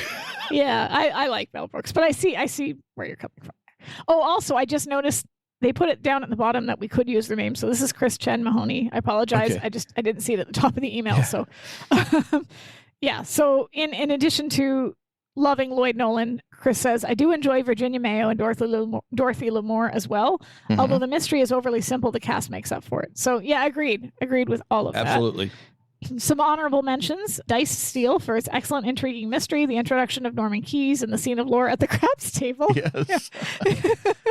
Oh, she bit him. I'm sorry, but I just can't. Anyway, you're into the biting. Well, no, just her going so crazy that she bit him is hilarious. No, you're just into the biting. Yeah, biting in handcuffs. Okay. She said, "Thanks, I love your podcast." So appreciate that. Thank you so much for your contributions. Your turn, smartass. Okay, all right. This one is from KP. That's a military term for kitchen detail. But I apologize if that's not what you're about. Wouldn't that be KD? Well, kitchen patrol. What am I missing? Okay, all right, gotcha. Yeah, KP is these time-honored initials. As usual, selection was tough, but I lean towards the romantic, sentimental, emotional episodes, so those are the ones I tend to watch the most. With that in mind, here are my top 5 episodes of season 3, starting with my most favorite. Have I Got a Steal for You? I mean, the thaw. Need I say more? Yeah. We've all been waiting for this, right? It makes sense that Laura would finally crack after helplessly watching him get beaten to a pulp. Poor guy. Well, that's all it took was getting beat to a pulp. Hey, I should have done this before. Yeah, don't tell him that, because the next thing you know, he's putting like makeup on his face to make himself look all bruised. Before that, the hint she was about to cave on her roadblock with, "Am I getting through to you?" Yeah. Her concern rings through, which is not always apparent, but he notices it too, as his reply to George's "What did I do?" with guilt by association, I'm afraid. Love it all. Yeah. But there's also Jim, who's hilarious. The Faulkner Islands, the Courtney doll, which Steele keeps on in his desk. In his desk. Yeah, it's got to be still there. George, my dolly. My dolly. He says the word dolly. Mrs. Ryan's Keep It. She's also strong and determined, and I love her. The ridiculous yet ingenious theft of Buckner's car. Yeah, How did a guy with bruised good. ribs scale a wall? Good And point. PB looks fabulous. Chasing George out of the warehouse in that cashmere coat. I agree. All of that. Yeah, all of that. 100%. Number 2, Cast and Steele. This was a flashback episode? Seriously, I hadn't really noticed. It worked for me, and it totally built up on the punchline at the end. Or built up to the punchline at the end. Because, of course, it wasn't the near car accident or the jump into the empty pool that landed in the attraction. It was their collapse. It was the collapse of their escape ladder. Too funny. Ladder safety is no joke, kids. That's right. That's why they put stickers on there to remind you not to set it on frozen piles of horse manure. Too funny. The fanboying. I love it. So many great lines from the stars of the silver screen. Yeah. I was expecting someone more like Tom Selleck. Get with the times, Steele. Wall safes went out with vaudeville. Yeah. But most importantly, that panicked cry for Laura as she was nearly run over on Hollywood Boulevard, and her later, "Don't worry, I won't let anyone harm Remington Steele. Yours, mine, or ours." Oh, I do like that. And then the kiss. Yeah.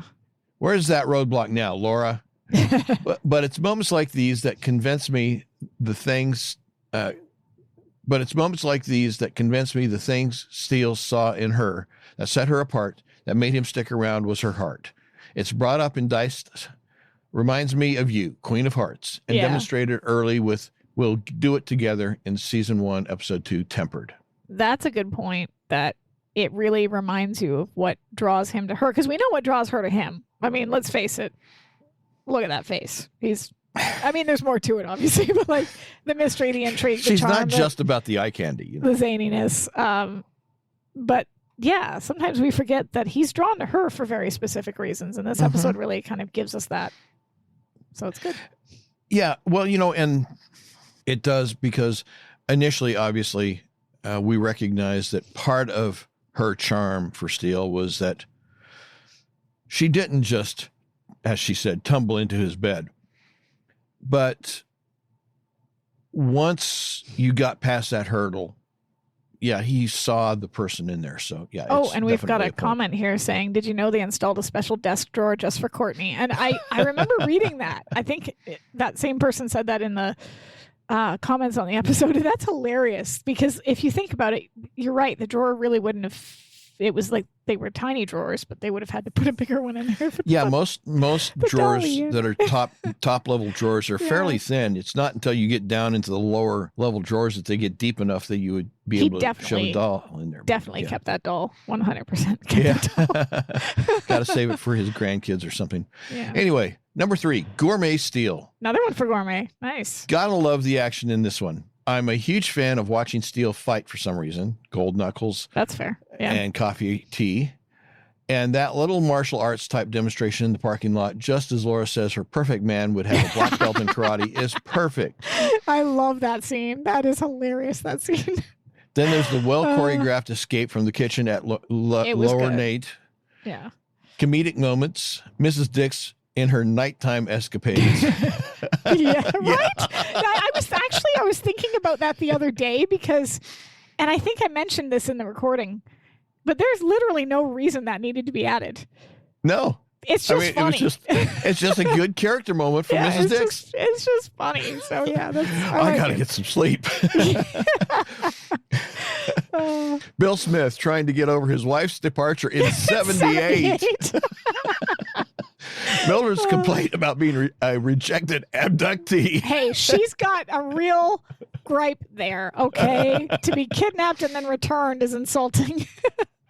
And her claim to be 42 years old, or thereabouts. Right. Romance. Yeah, they tried dating others, but let's face it, no one can compare to Laura/Steele. So they kind of admit to it in the tag. Well, one thing you'll learn about Bill is that he's really annoying. Yeah. Number 4, Steele of approval. I'll admit, this can be a tough one to watch, particularly when William Westfield plays the role. Particularly when William Westfield plays the very role Steele played in stealing the show. I think I said that. But I also love angst and Steele proving his worth as a detective and the fact that it sets up for searching, another favorite.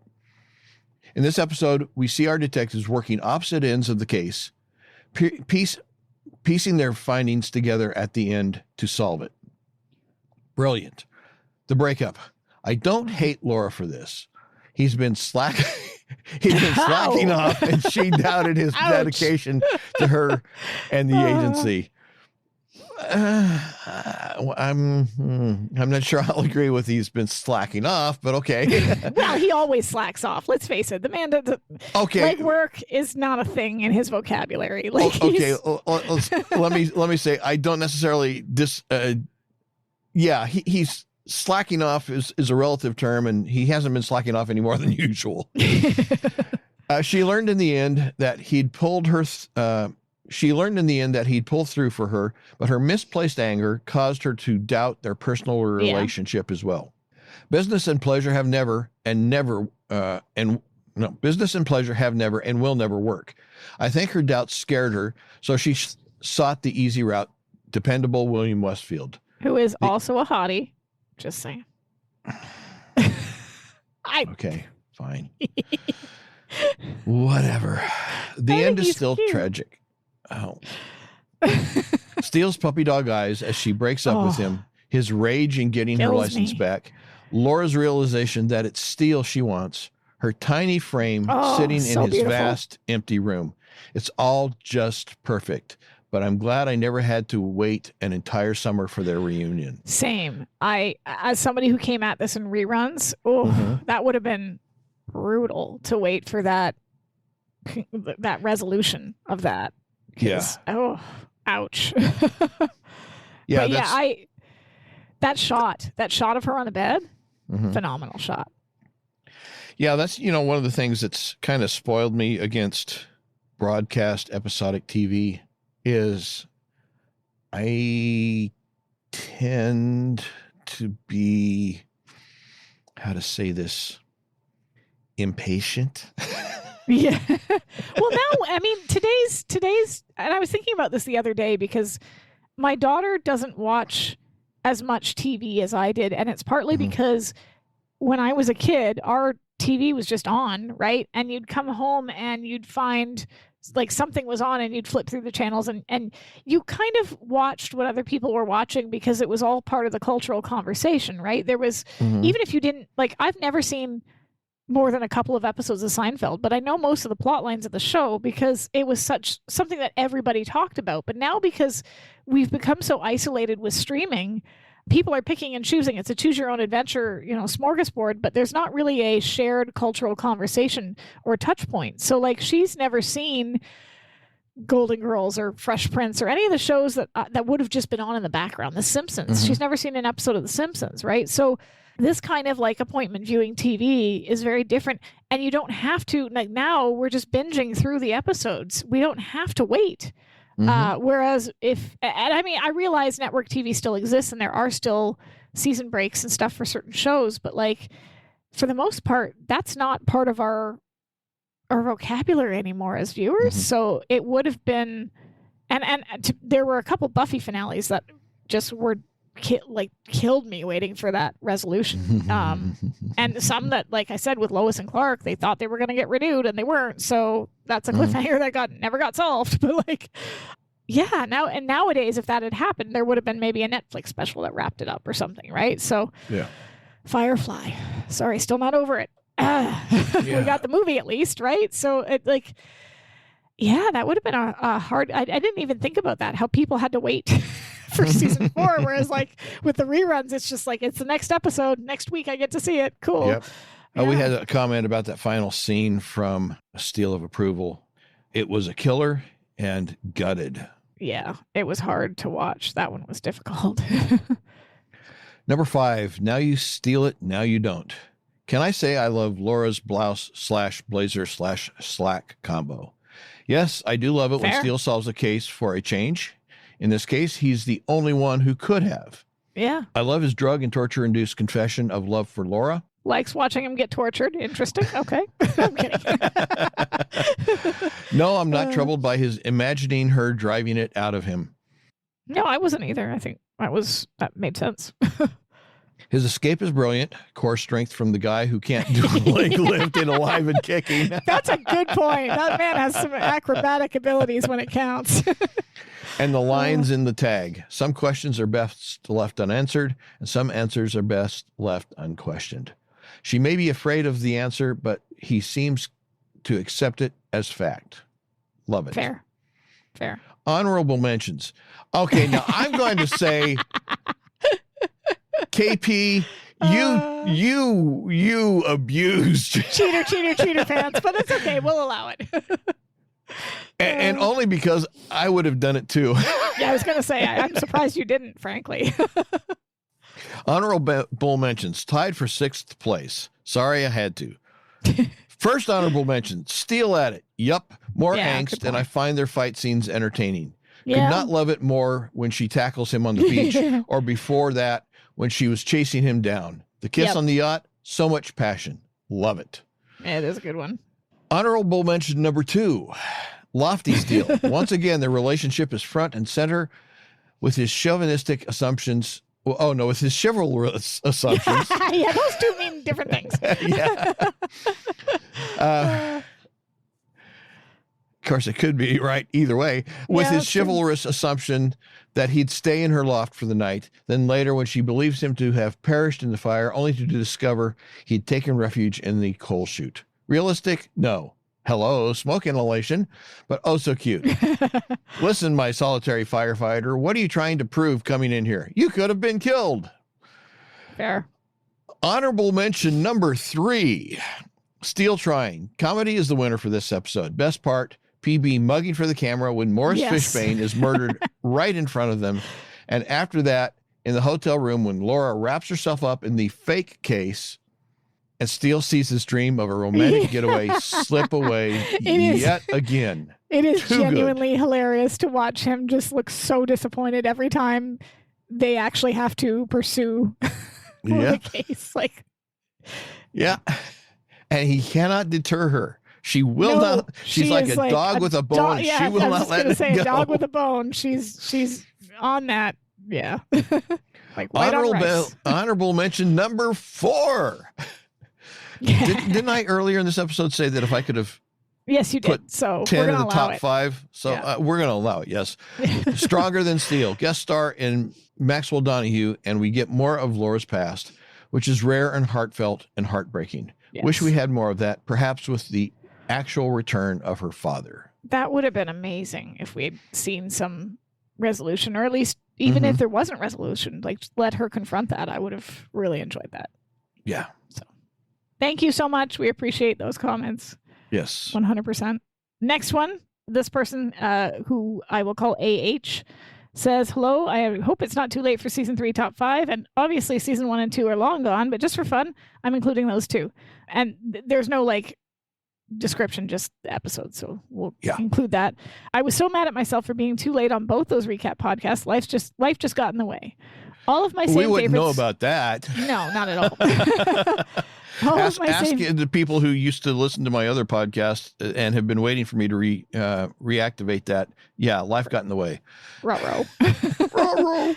Yeah. All of my same favorites have basically stayed the same as they were when I saw them at age 12 or 13. Wow.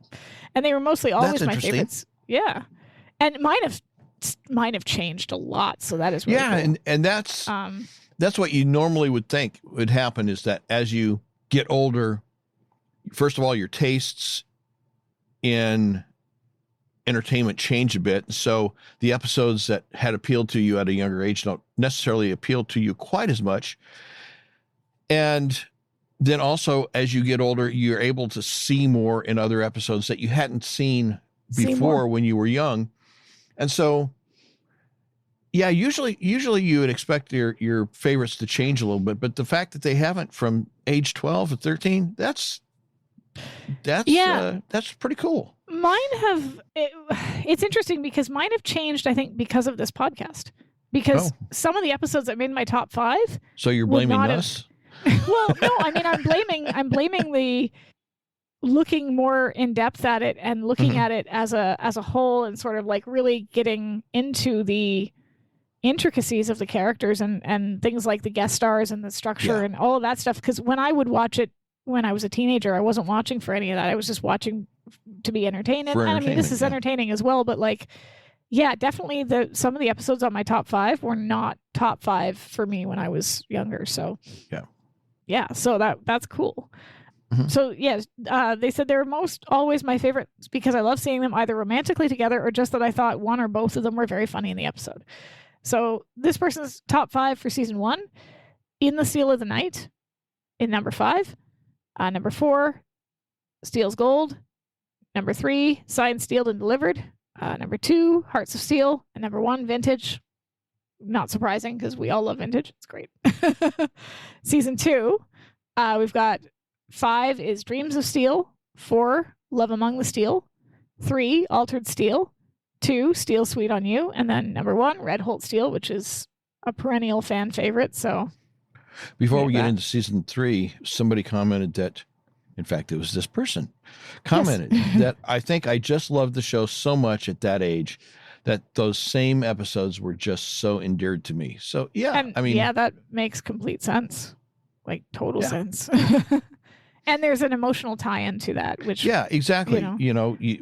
It's like we've talked about before, how you go back and you have this emotional attachment to things that you had in your childhood, whether they be TV shows or whatever.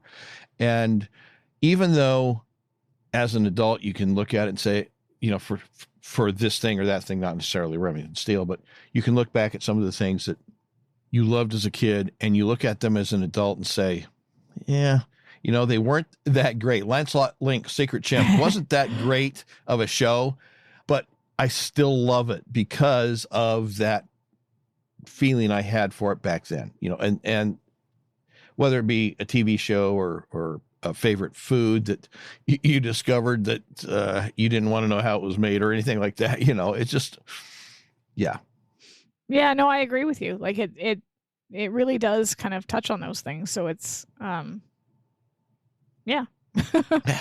argument there. So for season 3, we've got number 5 is a tie between Steal Your Heart Away and Stronger Than Steele.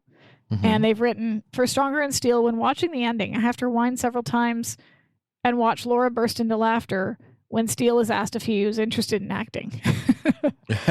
Plus, Laura is so funny, reverting back to childhood, yet touching when describing watching the show with her father. That monologue is probably got to be one of Stephanie's best scenes, period, in the whole series, easily.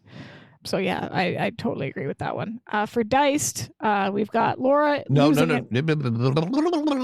That was not one of the ties for number 5. So no, but they don't have anything else written for. Yeah, but you didn't introduce number 4 yet. Number 4 is Diced Steele. I apologize. Thank you.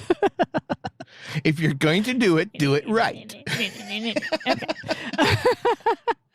Number 4 is Diced Steele. Laura losing it will forever be hilarious to me. Truth. She played it so well. Yes, she did. Number 3, Lofty Steele. Loved the whole montage where she tries to find who owned the loft. And then comes back to tell him, and he says Cecil Costco before she could tell him fingerprints on them. That is hilarious. Like, it is. She's so close to killing him there, and it's so funny. Yes. Agreed. Number 2, Blue-Blooded Steele. Ya Grace. Enough said. Yep. And number 1 is Steele and the Chips. Wow. Okay. I mean, I developed a new appreciation for Steele and Chips when we recorded that episode. So, and yeah, like it just loved that Stephanie wrote this. As a kid, I loved It's a Mad, Mad, Mad World. So maybe this one resonated with me. I thought she did a great job and was so funny in it and beautiful as always.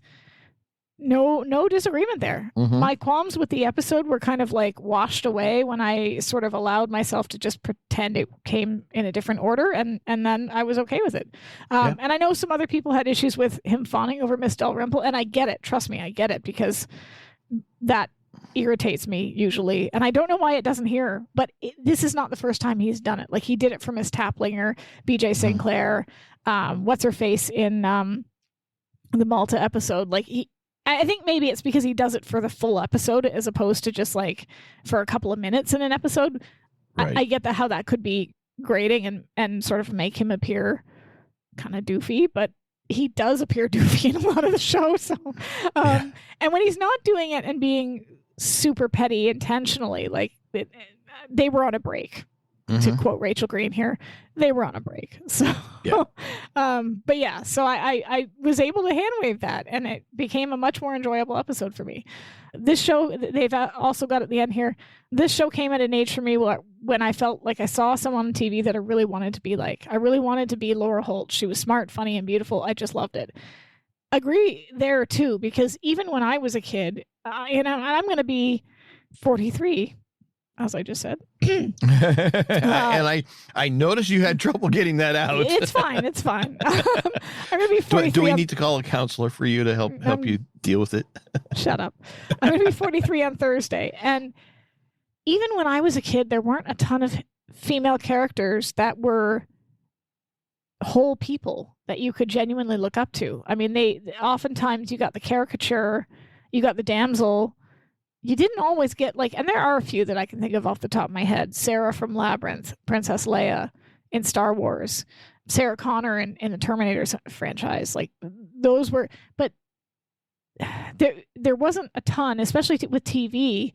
Female characters were often relegated to love interest or, secondhand to the guy, right? Whereas this Laura is the driving force of this show, and she's so good at what she does, and she's smart, she's driven, she's talented, she's got all of the stuff that it would be something inspirational to look up to. So 100% agree with that.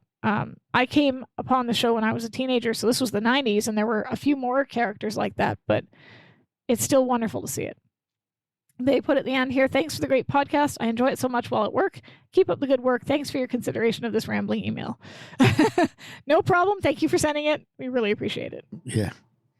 Back on our little exchange there earlier about nostalgia and how we think back fondly on things that we loved when we were a kid, even if and when that we find out that they, as an adult, they weren't as great as we thought they were when we were a kid. True. We had a comment here that says, yes, It's my explanation for my love of season 5.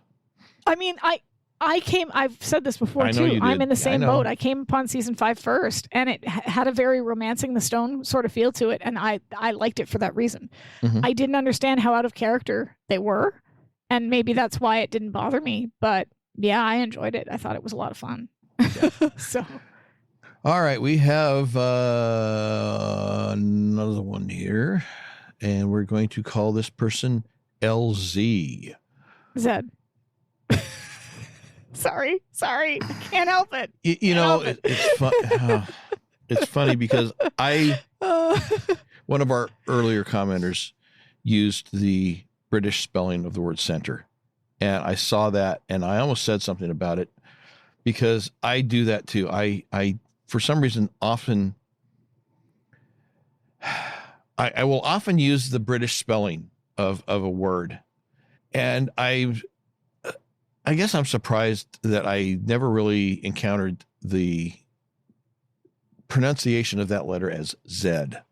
But anyway. It's funny because anytime I hear it on TV or something like that, to me, it sounds wrong. But if you watch Stargate, okay, and I know you're going to because you've got the DVDs, one of the characters is a Canadian character. His character is Canadian, right?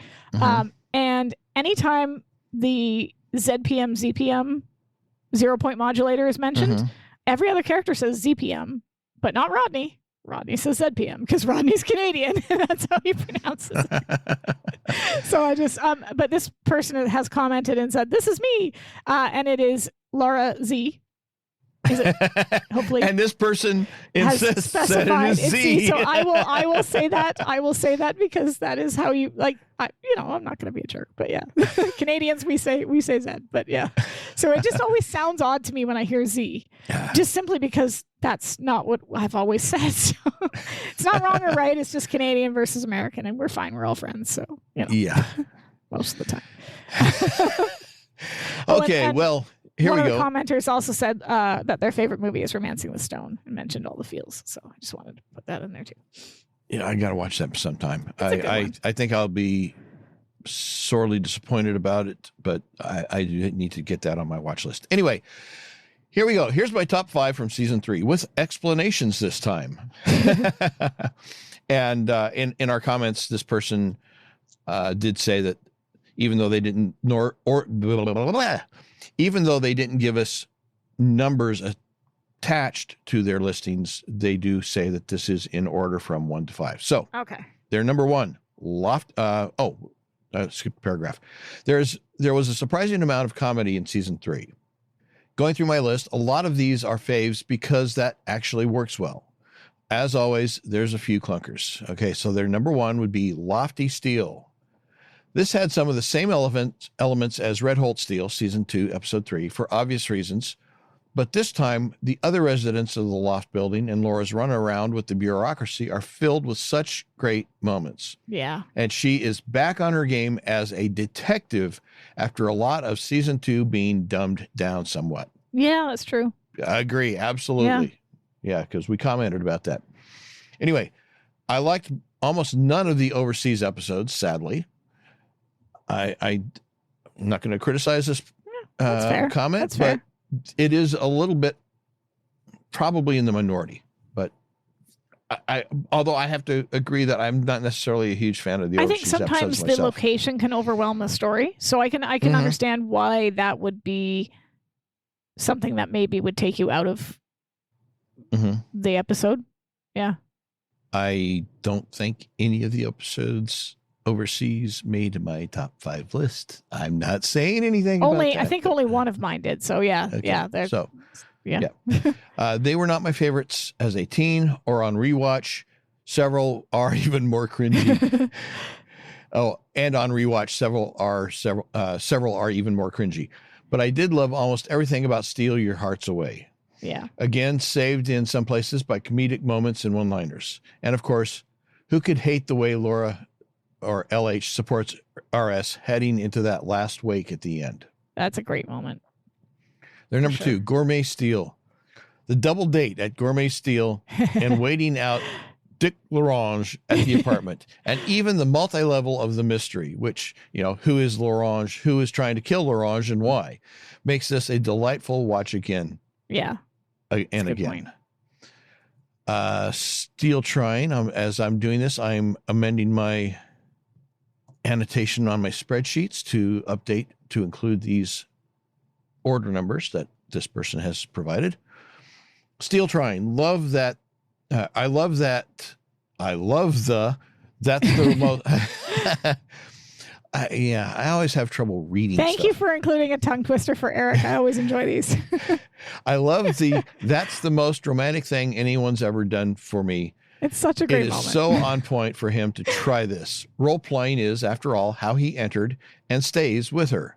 And he loves it. And figuring out what makes her tick, so much so that he plans a case they go off and solve together.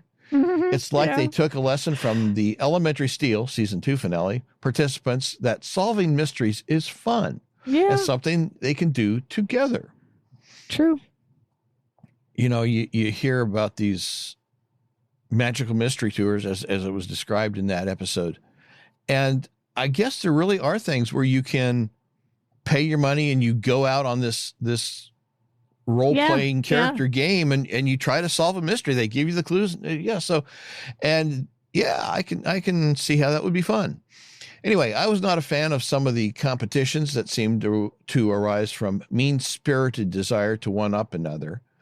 Probably another reason why I hated Puzzled Steele, like from beginning to end. Fair. That's fair. Yeah. I mean, yeah. Yeah, why not? Let's see. Number 4, Stronger Than Steele. Wait a second. Did I miscount? I think you miscounted. 1, because 2, 2, 3, 1. 4. Gourmet Steele. Steele Trying is 3. Lofty, and then we've got Gourmet, Steele, Stronger. No, I think that's 4. Yeah, okay. That's okay. They wanted an honorable mention included, so yeah. So we'll make their honorable mention number 5 because by my count, this is the 4th one. But they say the last of my top 5 is Stronger Than Steele. I loved getting more of Laura's personal history, and yes, all the silliness with the decoder ring and the fan convention and the mystery, figuring out who killed the producer, even though we, the audience, knew who did the deed and how. It was nice again to see Laura and Remington piecing clues together. Yeah. Finally. Who didn't laugh at Melnick Schlotgrub when that carpet salesman read the cue cards? OMG, rolling on the floor as a kid and still chuckling as an adult. It's good. I do. Yes. It's good. Yes. Yeah. And if I get a bonus, and we'll call this number 5, please include Steele and the Chips in my list. It may be somewhat uneven, but for all the madcapness homage, is that a word? I think we've invented a new word, but for all the madcapness homage to It's a Mad, Mad, Mad, Mad World is why I love it. Yeah. I think that's all the user contributions. Mm-hmm. I think we're down to us, Eric. Yes. Well, before we get into us, let's go over some numbers here. Ooh, okay. Blue-Blooded Steele. We had 3 votes for that. Okay. 2 of which made it number 2, and 1 of which was number 4. Huh. So,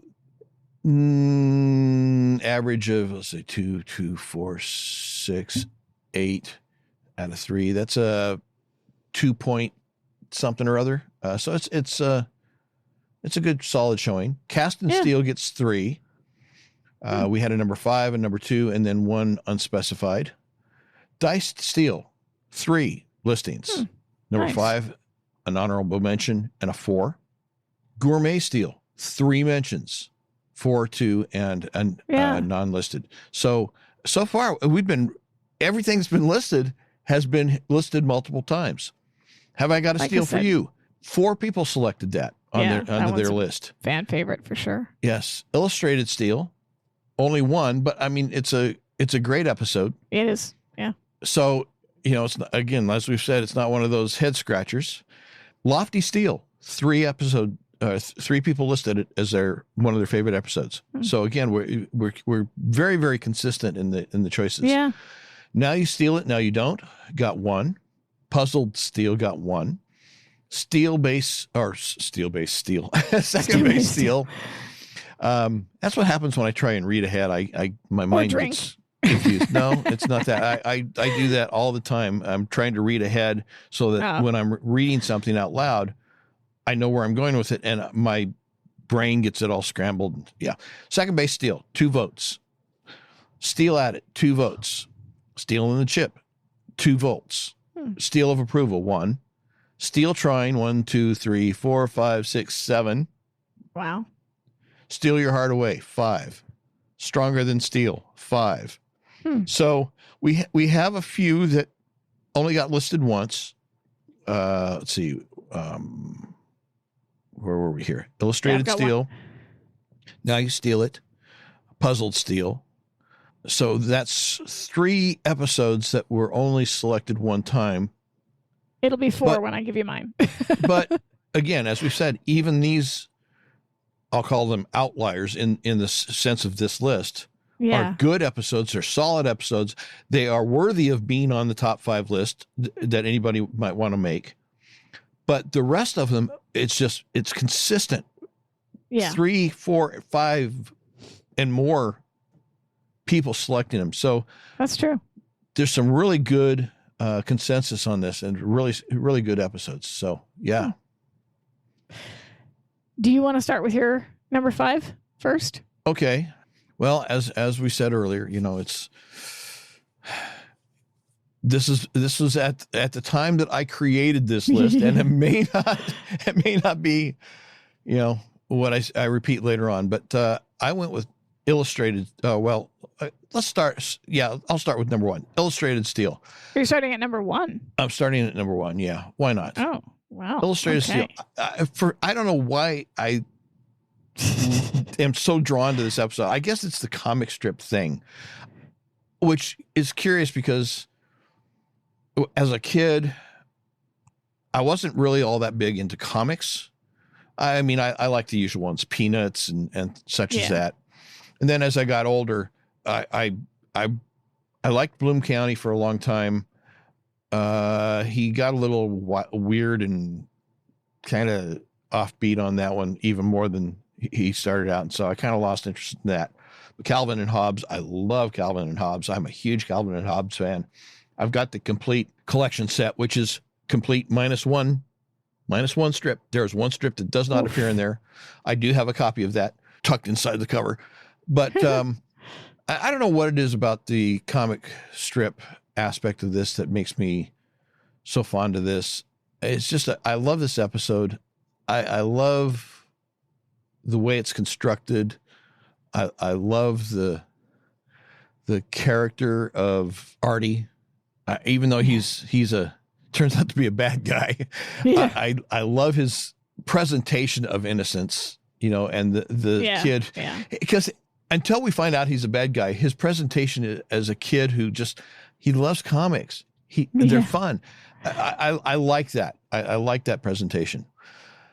Number 2, Stronger Than Steele. Wait, my turn now. Is that how we're doing it? That's fine. How we're doing it. Whatever. And I guess since you changed it up, I got to start with my number 1. So okay. My number 1 is Steal Your Heart Away. For me, this episode has everything I like in a Remington Steele episode. We've got, to be fair, we don't always get gorgeous locations, but we do in this one. Trip to Ireland, absolutely brilliantly crafted mystery, a wonderfully psychotic villain in Mrs. Armadale. More movie references than you can shake a stick at. Sweaters as far as the eye can see. That one was for you. Yes, thank you. I do love a good sweater. And a good head clonking courtesy of Mildred. Pierce Brosnan is brilliantly hilarious as a Remington Steele who can't remember who he is because this has probably got to be the weirdest amnesia plot they've ever done, right? Laura is equally funny trying to explain to him that he's him, but not really him, which is great. Like I said, the Irish scenery, beautiful. Mm-hmm. It's basically location porn. The horse racing plot is actually pretty well written. I've mentioned Mrs. Armadale before, but she's fiendish. She's just psychotic. She's one of the most unhinged and hilariously evil villains so far. The fact that she looks like a doddering old woman makes it even better. we get the big reveal that Steele doesn't know his background and that Laura is able to realize that he hasn't been hiding his identity from her because he wanted to maintain the man of mystery persona. It's literally because he doesn't know who he is or where he comes from. And she even says as much when she points out that his vulnerability is attractive because it means that he's human and that she can connect with him on that level. It also allows her to, like, basically be with him as she helps him to try to find the father that he went there looking for, only to end up coming up with a dead end. The look on his face when the trail goes cold is truly heartbreaking, and although he doesn't end up with answers, Laura gets a better understanding of him as a person, and we do as a character, which is pretty valuable. So that's why that one's in my number one spot. As you were saying that and you were talking about location porn, I just had a brilliant flash. Sweater porn. There you go. Just people just in sweaters. For me. Yeah. Hey, it would be. Everybody's got a thing. There's an OnlyFans for you. So, season 1 and 2 of Home Improvement, especially. All the shots. All a montage of Laura in sweaters. All right, my number 2, Stronger Than Steele. I've already talked about it a bit, and like Illustrated Steele, I guess it's kind of that tie to things that I enjoyed as a kid, old classic TV shows. Yeah. And I guess it just flashed through my brain here. I guess it's a connection to the fact that it's an old classic, but not well known or loved TV show. It's one that, as one episode of Kim Possible referenced a TV channel that the brothers, the dweebs were watching, Trash Heap TV. It's the kind of shows that would wind up on Trash Heap TV, but you'll love them. And that's what this is for Laura. Atomic Man is Trash Heap TV that she just loves, and everybody would look at it and say, that's stupid. We're going to do a remake of it that's going to bring it up into the modern sense, and make it worthy of being watched. And it's like, no. And I think that's really part of why I love this episode so much. It's just that, and of course, Laura's relationship to the show and the character, that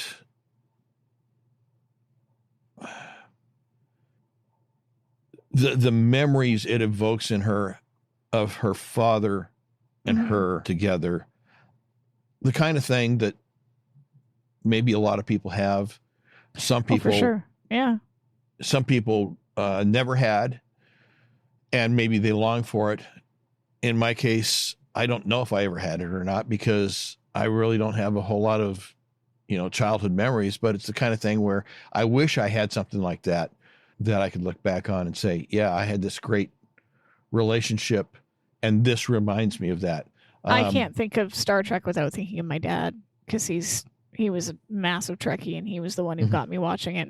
And we watched Star Trek Generations the other day, which I know is not really a fan favorite, but I love it because my dad would just laugh uproariously when Data sings the life forms song as he's scanning for life forms. He's got the emotion chip in his brain. He's doing the life forms like that. Just, yeah. But there's so many emotional clusters going on in this. There's the nostalgia that Laura has for the show just because of the show, the nostalgia she has for the show because of the relationship it reminds her of with her father. I guess you could say the nostalgia of her relationship to that ideal of good always triumphing over evil, even though in the real world it doesn't always turn out that way. So there's all these emotional things going on with Laura and this show, the actor, and all these other things. I mean, how could you not love this show? It's a great episode. It is a great episode. It's not in my number 2 spot. It is on my list, but my number 2 spot, you're going to think I'm insane. So this is the part where I already do. So what's the big deal? this is another outlier for the list because no one else said this, but number 2 in my list is Pocket Full of Steel. So I even put in my notes, I know Eric will think I'm insane for this one as he hates the kid. And I think I'm probably the only person with this in their top 5. I even said that in my comments. Yes, but you are. I absolutely love this episode. I love the way Steele immediately understands Jackie. I love the way he's both frustrated by him and cares for him. I love that he doesn't talk down to him or try to find out what led him there. He knows that whatever it is, those are Jackie's demons, and he will keep them close to him just as Steele keeps his close to him as well. I like that although they are technically in the middle of the freeze, Laura shows real empathy to Steele when he tries to connect to Jackie and seems at points, not always in the episode, but at points to understand what it means to him to help him. In a way, saving Jackie is a way for Steele to save himself, much like Stronger Than Steele allows Laura to preserve memories of her childhood by helping Max. Steele is able to be the adult he needed to Jackie. He's able to see the anger in Jackie and understand it as an anger that he still carries. He's able to see and reflect on how far he's come and how far he still has to go, and tell Jackie that it doesn't have to be like this, that he's not always going to be the smartest person in the room, and that he can't run forever. So I honestly think this is the first episode that Steele truly realizes that he's there to stay, and that Laura is able to see that as well. And I tend to gravitate, I know we talked a little bit about what people gravitate towards. I tend to gravitate towards the episodes that give us background or insight into the characters or delve into their pasts and kind of like play on that. And that's why I liked Steele in the News so much. And it's why I like this episode. So, and one other person agrees with me, thankfully, in the comments. They like Pocketful. So I'm a fan of this one. The kid doesn't stick around. It's not like they have him there all the time. So I think it was a good emotional episode for Steele that really kind of touched on a lot of issues that he needed to have brought out. So, all right. Number 3. What's your number 3? Number 3, second base Steele. I mean, baseball. Yeah, I was expecting that one on the list. Okay, that in itself is reason enough to like this. Yeah. I don't know. I can't. It's one of those things where I can't necessarily explain why I love this episode the way I do, but again, I'm a sucker for anything baseball. I'm a huge fan of baseball documentaries. I've mentioned before, baseball movies. If there's anybody else out there who's a big fan of baseball and you have Netflix, go watch The Battered Bastards of Baseball. If you like the underdog story, that's a great one. It's just it's baseball. I mean, come on. Yeah. I mean, hey, that's all it has to be. And baseball pants, right? on Laura. I mean, you do you. Fair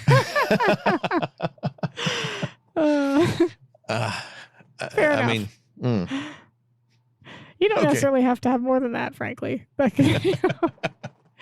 My number 3 is Steele of Approval. I know I ranted a lot in the last episode about both Laura and Steele's behavior in this one, but it also perfectly encapsulates the entire season in a way that I think few finales could. We have the two of them still trying to make some sort of go at a relationship, but as usual, they're not communicating. We have a romantic rival in William Westfield, who, annoyingly for me, is very likable and honest and stable and everything that Steele isn't. We have the two of them working separately on a case, something they do a lot this season, and coming up against obstacles that could have easily been solved had they been talking to one another and working as a team. The agency losing its license brings them full circle to the season 2 opener as well as season 3 opener. And Laura makes the same mistakes that she made then as well. Instead of pulling Steele closer, she pushes him away and then blames him unfairly when the license is lost. Had they communicated, they likely would have realized sooner that losing their license was the intention all along. But her questioning where the relationship stands at the end of the episode actually feels authentic for once. Unlike some of the other episodes where it feels like they're having them yo-yo back and forth for the sake of it, this feels real and earned. They are back together, but they haven't addressed any other problems. They've swept them under the rug and attempted to ignore them. And Steele screws up when he leaves without leaving a note, which I'm going with that in my head. And Laura screws up when she asks for yet another break. And yet we can see at the end of the episode the heartbreak and misery on her face. And we know that something has to change. Like that moves us forward, whether or not the writers wanted to. So, yep. Yeah. You had a comment here from one of our watchers on the live stream saying, "What's not to like about baseball?" And I say, absolutely. I think it was. Hey, right now the Blue Jays I think it was Red Barber who said something along the lines of, baseball is only dull to dull minds. So there you go. Blue Jays are on a winning streak. Just saying, go Toronto. Okay, my number 4. I think at the time we did this episode, I may have said it was not going to show up in my top 5. And if I did, obviously I whoops, either changed my mind or I wasn't in my right mind. Little column A, little column B. Yes, Cast and Steele. I still stand by my general dislike of flashback episodes, but as one of our other contributors commented, it kind of works in this one. But I love the guest stars. Lloyd Nolan, as we said, is just he's awesome. He's just absolutely amazing in this, just so deadpan funny. And the whole Virginia Mayo and yeah, all that, it's so hilarious. It's interesting to me that repeat episodes have been, like, episodes that are repeated on people's lists are both the George Edward Mulch episodes. Mm-hmm. So yeah, but I mean, I love George. I mean, what's not to love about George? He's so desperate to succeed, and his ideas, while they probably have some merit, are so badly executed. Yeah. Oh, yeah. The ideas are good. The execution they're doomed is to fail. Yeah, pretty much. Yes, I so identify with George. Yeah, what can I say? It's a great episode. Got great guest cast, great one lines, great scenarios. It's a great episode. It's a good one. My number 4 is Have I Got a Steele for You? So George Edward Mulch, back to back here. The end of the thaw. I've said before that Mulch isn't really a favorite character, but in revisiting these episodes for the podcast, this one grew on me a lot. I like Mulch's pitiability. I like that he actually seems to have some pretty good ideas, just not a single lick of business sense. I like the side plot with the loan shark and how Steele's near miss causes Laura to realize that the thaw was not working. It didn't fix their problems. It didn't make her care about him any less. She was still vulnerable and emotionally invested in him, whether she wanted to be or not. And denying it only made her lonely. I absolutely love Kay Callan's performance as Martha Ryan. That's not just because we talked to her. I always have in this episode. I like how smart and resourceful she is. She doesn't let her husband walk all over her, nor does she let him do whatever he wants with their life savings. I like the mystery. Even if the traveler's check scenario doesn't totally work, the entire episode is well written, it's well paced, and it just comes together in a really satisfying way. So, yeah, Have I Got a Steele? Yeah. Yeah, I love the bit of stealing the car. Yeah, that was great. That's really good. And then Mulch accidentally mentioning Steele, letting the cat out of the bag. Yeah, and then Steele looking like a child caught with his hand on the cookie. Yeah, it's good. We do have somebody else who is apparently a Blue Jays fan as well. Let's go Jays. Yeah. My teams are San Francisco and Seattle. But anyway, I've been a Giants fan since I was a kid. Willie Mays was my guy. I wanted to be Willie Mays when I was a kid. Turns out I didn't have any talent for baseball. Well, you win some, you lose some, right? Well, I got signed up for Little League one year, and after about the third or fourth, maybe a second or third game, I was so bad I stopped going, and I don't think anybody noticed. Ouch. Anyway, number 5, Blue-Blooded Steele. Your Grace. Yeah, Grace. That's great. The whole setup of this, and Laura's Myrtle Groggins and Mildred is Mother Groggins. And just so much. Yes. And the cousins are insane. They are totally insane, really hilariously crazy. Insane.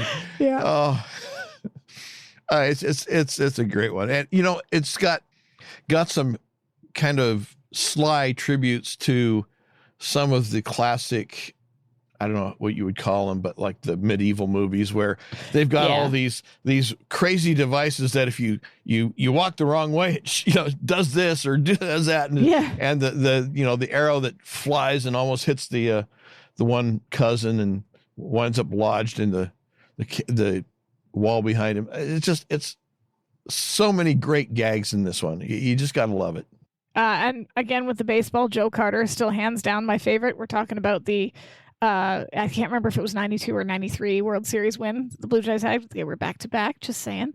But when he hit that home run and he's running around and the announcer yelled, "Touch 'em all, Joe," because he was like high-fiving people. Mm-hmm. You'll never get another one. That was a great moment. Totally agree. It's a Canadian cultural moment. You ask where people were, they'll be able to tell you. Sorry, just there was a comment there. I just had to add in there. But yes, no, all of that. And we got to talk about the difference between a mace and a flail. So who doesn't love learning about medieval weaponry and how it will kill you? Yes. The more you know. That I agree. Blue Blooded is a great episode. My number 5 was Stronger Than Steele. I tend to like, as I said, the episodes that give us glimpses into what make Laura and Steele tick. I like seeing pieces of their past made relevant to the story, and I like seeing flaws and weaknesses. So I like to see the vulnerable spots. And we really get to see that here with Laura. Not only because she wants to help someone who she saw as a hero, if only on the small screen, but because we also see a bit into what makes Max tick. And he's a character that we can really empathize with. I love that he talks about how the role of Atomic Man means so much to him because it means that people see him as a hero. And without that, he doesn't know who he is. That is a really touching moment. It might be a quote, a lie, but it's one that brings happiness to others, which is something that Steele also understands in his own way. And beyond just being something that Laura has fond memories of as a child, Atomic Man brought her closer to her father. He represents all the happy memories she has of him before he left, and it seems that Laura not only holds on to these memories, she cherishes them. If Max is found guilty, it's one more part of her childhood that's been ripped from her, which is something she can't abide. We get to see that Laura is still hurting. In many ways, she is still a scared, vulnerable little girl who misses her father desperately, and Atomic Man brings her comfort. And in that respect, she's a stand-in for all of us, as we were talking before, who have had a TV show or film means something more than the sum of its parts. Whether it's because the show gave you something that you needed at the time or taught you something about yourself, or whether it brought you into a community or other like-minded people when you needed it, or just brought you close to a parent or a loved one, this episode reminds us why television matters, which is pretty awesome. Your comment about Max's speech about how the character means so much to him. It's one of those, it was one of the best things that happened to me. It was one of the worst things that ever happened to me. It's really, in some ways, it's kind of an acknowledgement that there are points in our lives where we have these things either happen to us or we make some certain decision and our life goes off in one way. And we look back at it and say, if this had gone differently, if I had made a different decision, then I wouldn't have been stuck with this thing. I wouldn't have had these issues. I wouldn't have had these problems. These kinds of things wouldn't have happened to me. I would have done this. I could have been that. I could have, had these things, all these good things that I lost out on because something didn't happen or something did happen or a decision I made. But at the same time, we look at the path taken as opposed to the path not taken. And we see, I've got this. I wouldn't have had that if I'd have gone that other way. That's true. I've got this person in my life. I probably wouldn't have had them if it had gone some other way. Yeah, I might have had somebody else or something else that would have been, as satisfying, as good. But from where I'm at right now in my life, this thing or this person or this whatever is too important to me that even if I had a chance to go back and change it so that I could avoid all those negative things, like the stereotyping that Max had, if I could go back and change that, I really wouldn't. And I think that's kind of what Max's speech is that I would have liked to have avoided those things at the time they were happening. But now that I'm here and I'm looking back at it, I wouldn't change it. Yeah. which is awesome. And it just kind of like, again, it all reminds us of the power of television, which is a really solid and strong reminder. Yeah. I have some honorable mentions, but I do too. The commenter clarified with regards to the Blue Jays World Series win. 92, Joe Carter caught the last out. 93 was the walk-off series winning home run. So not all Canadians. This other commenter, I believe, is. So. Well, you got it wrong. I couldn't remember which one was which. I was 10. You said it's a national. Everybody knows. I said in my statement I wasn't sure if it was 92 or 93, but they were back-to-back World Series champs, and Joe Carter played a big role in both of those. So anyway, yeah, okay. Go ahead with your honorable mentions. My first honorable mention is "Have I Got a Steele for You?" Again, George Mulch. Yep. I mean, how can you go wrong with a George Mulch episode? Yeah, I'm starting to think you can. and the Courtney doll, which Steele keeps. It's just got so many great moments. The car stealing, it's a good one. George thinking that Steele is one of the loan sharks chasing him, and his kind of I don't know, I didn't know, attitude when Steele catches up with him, and it's just so great. So one of my honorable mentions was Blue Blooded, which was on your list, but it just, all the things you mentioned, the comedy, Laura getting to be the comedic presence for once, the Myrtle Groggins, the Grace, the insane relatives, the English countryside, the him trying to get out of a con when it's usually the opposite, Daniel being there and just being Daniel and stirring up stuff because that's what Daniel does. It's like all of it. It's awesome. I love it. Daniel being Daniel. Yeah, Daniel being Daniel. I mean, that's pretty much the wood chipper. I don't know. Anyway. My other honorable mention is Steele trying. Great one-liners, great interchange. Steele trying to set up that phony case only to have a blow up in his face, and constantly being frustrated at every turn. Funny thing about stomachs, Laura, you put food in and then they shut right up. Just poor guy can't get a break, much less a meal. It's just such a great episode, and especially if you can go back and get the Tony Bennett version, because as I said in talking about that episode when we were doing that one, I'm not necessarily a huge Tony Bennett fan, but without his music in this episode, it just loses so much, because it is such an important contributing element to the entire atmosphere and feel of the episode and emotion of the episode.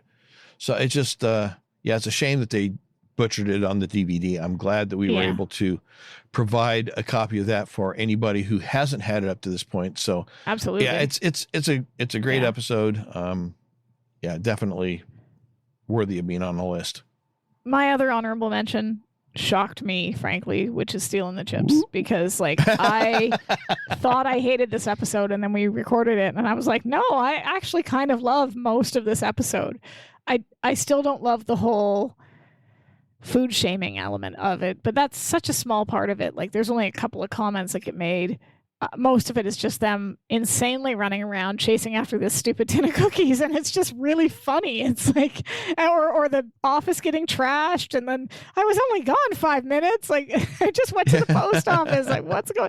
And the fact that they keep collecting people as they go, and then the end scene with the goat and it's just nuts. And I had way more fun with it than I thought I would, because I was able to kind of put aside some of the stuff that bugged me before. It's creatively written. Stephanie, kudos. It was awesome. So that's one of my honorable mentions. And the other one that I had was Lofty. So okay. Yeah.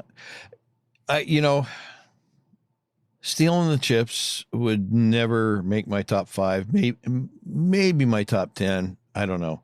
But it really does have a lot of great comedy going for it. Yeah. And if you are a fan of those zany, over the top comedies like Mad World or Magnificent Men and Their Flying Machines or The Great Race, I mean, it's right up there with that same kind of humor. And it's just, it's hard. It's hard to dislike. I think it's hard to dislike that episode. I felt I had to, sorry. You don't necessarily have to really love it, but you don't have to, it's not one that you necessarily have to actively dislike.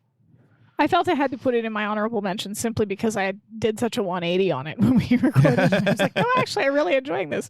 And the only other thing that I wanted to say as we wrap this up is that I'm noticing a pattern as we looked through all the things that people identified in their top fives. And what I'm noticing is that a lot of the reasons an episode made people's top five are the guest stars in this season.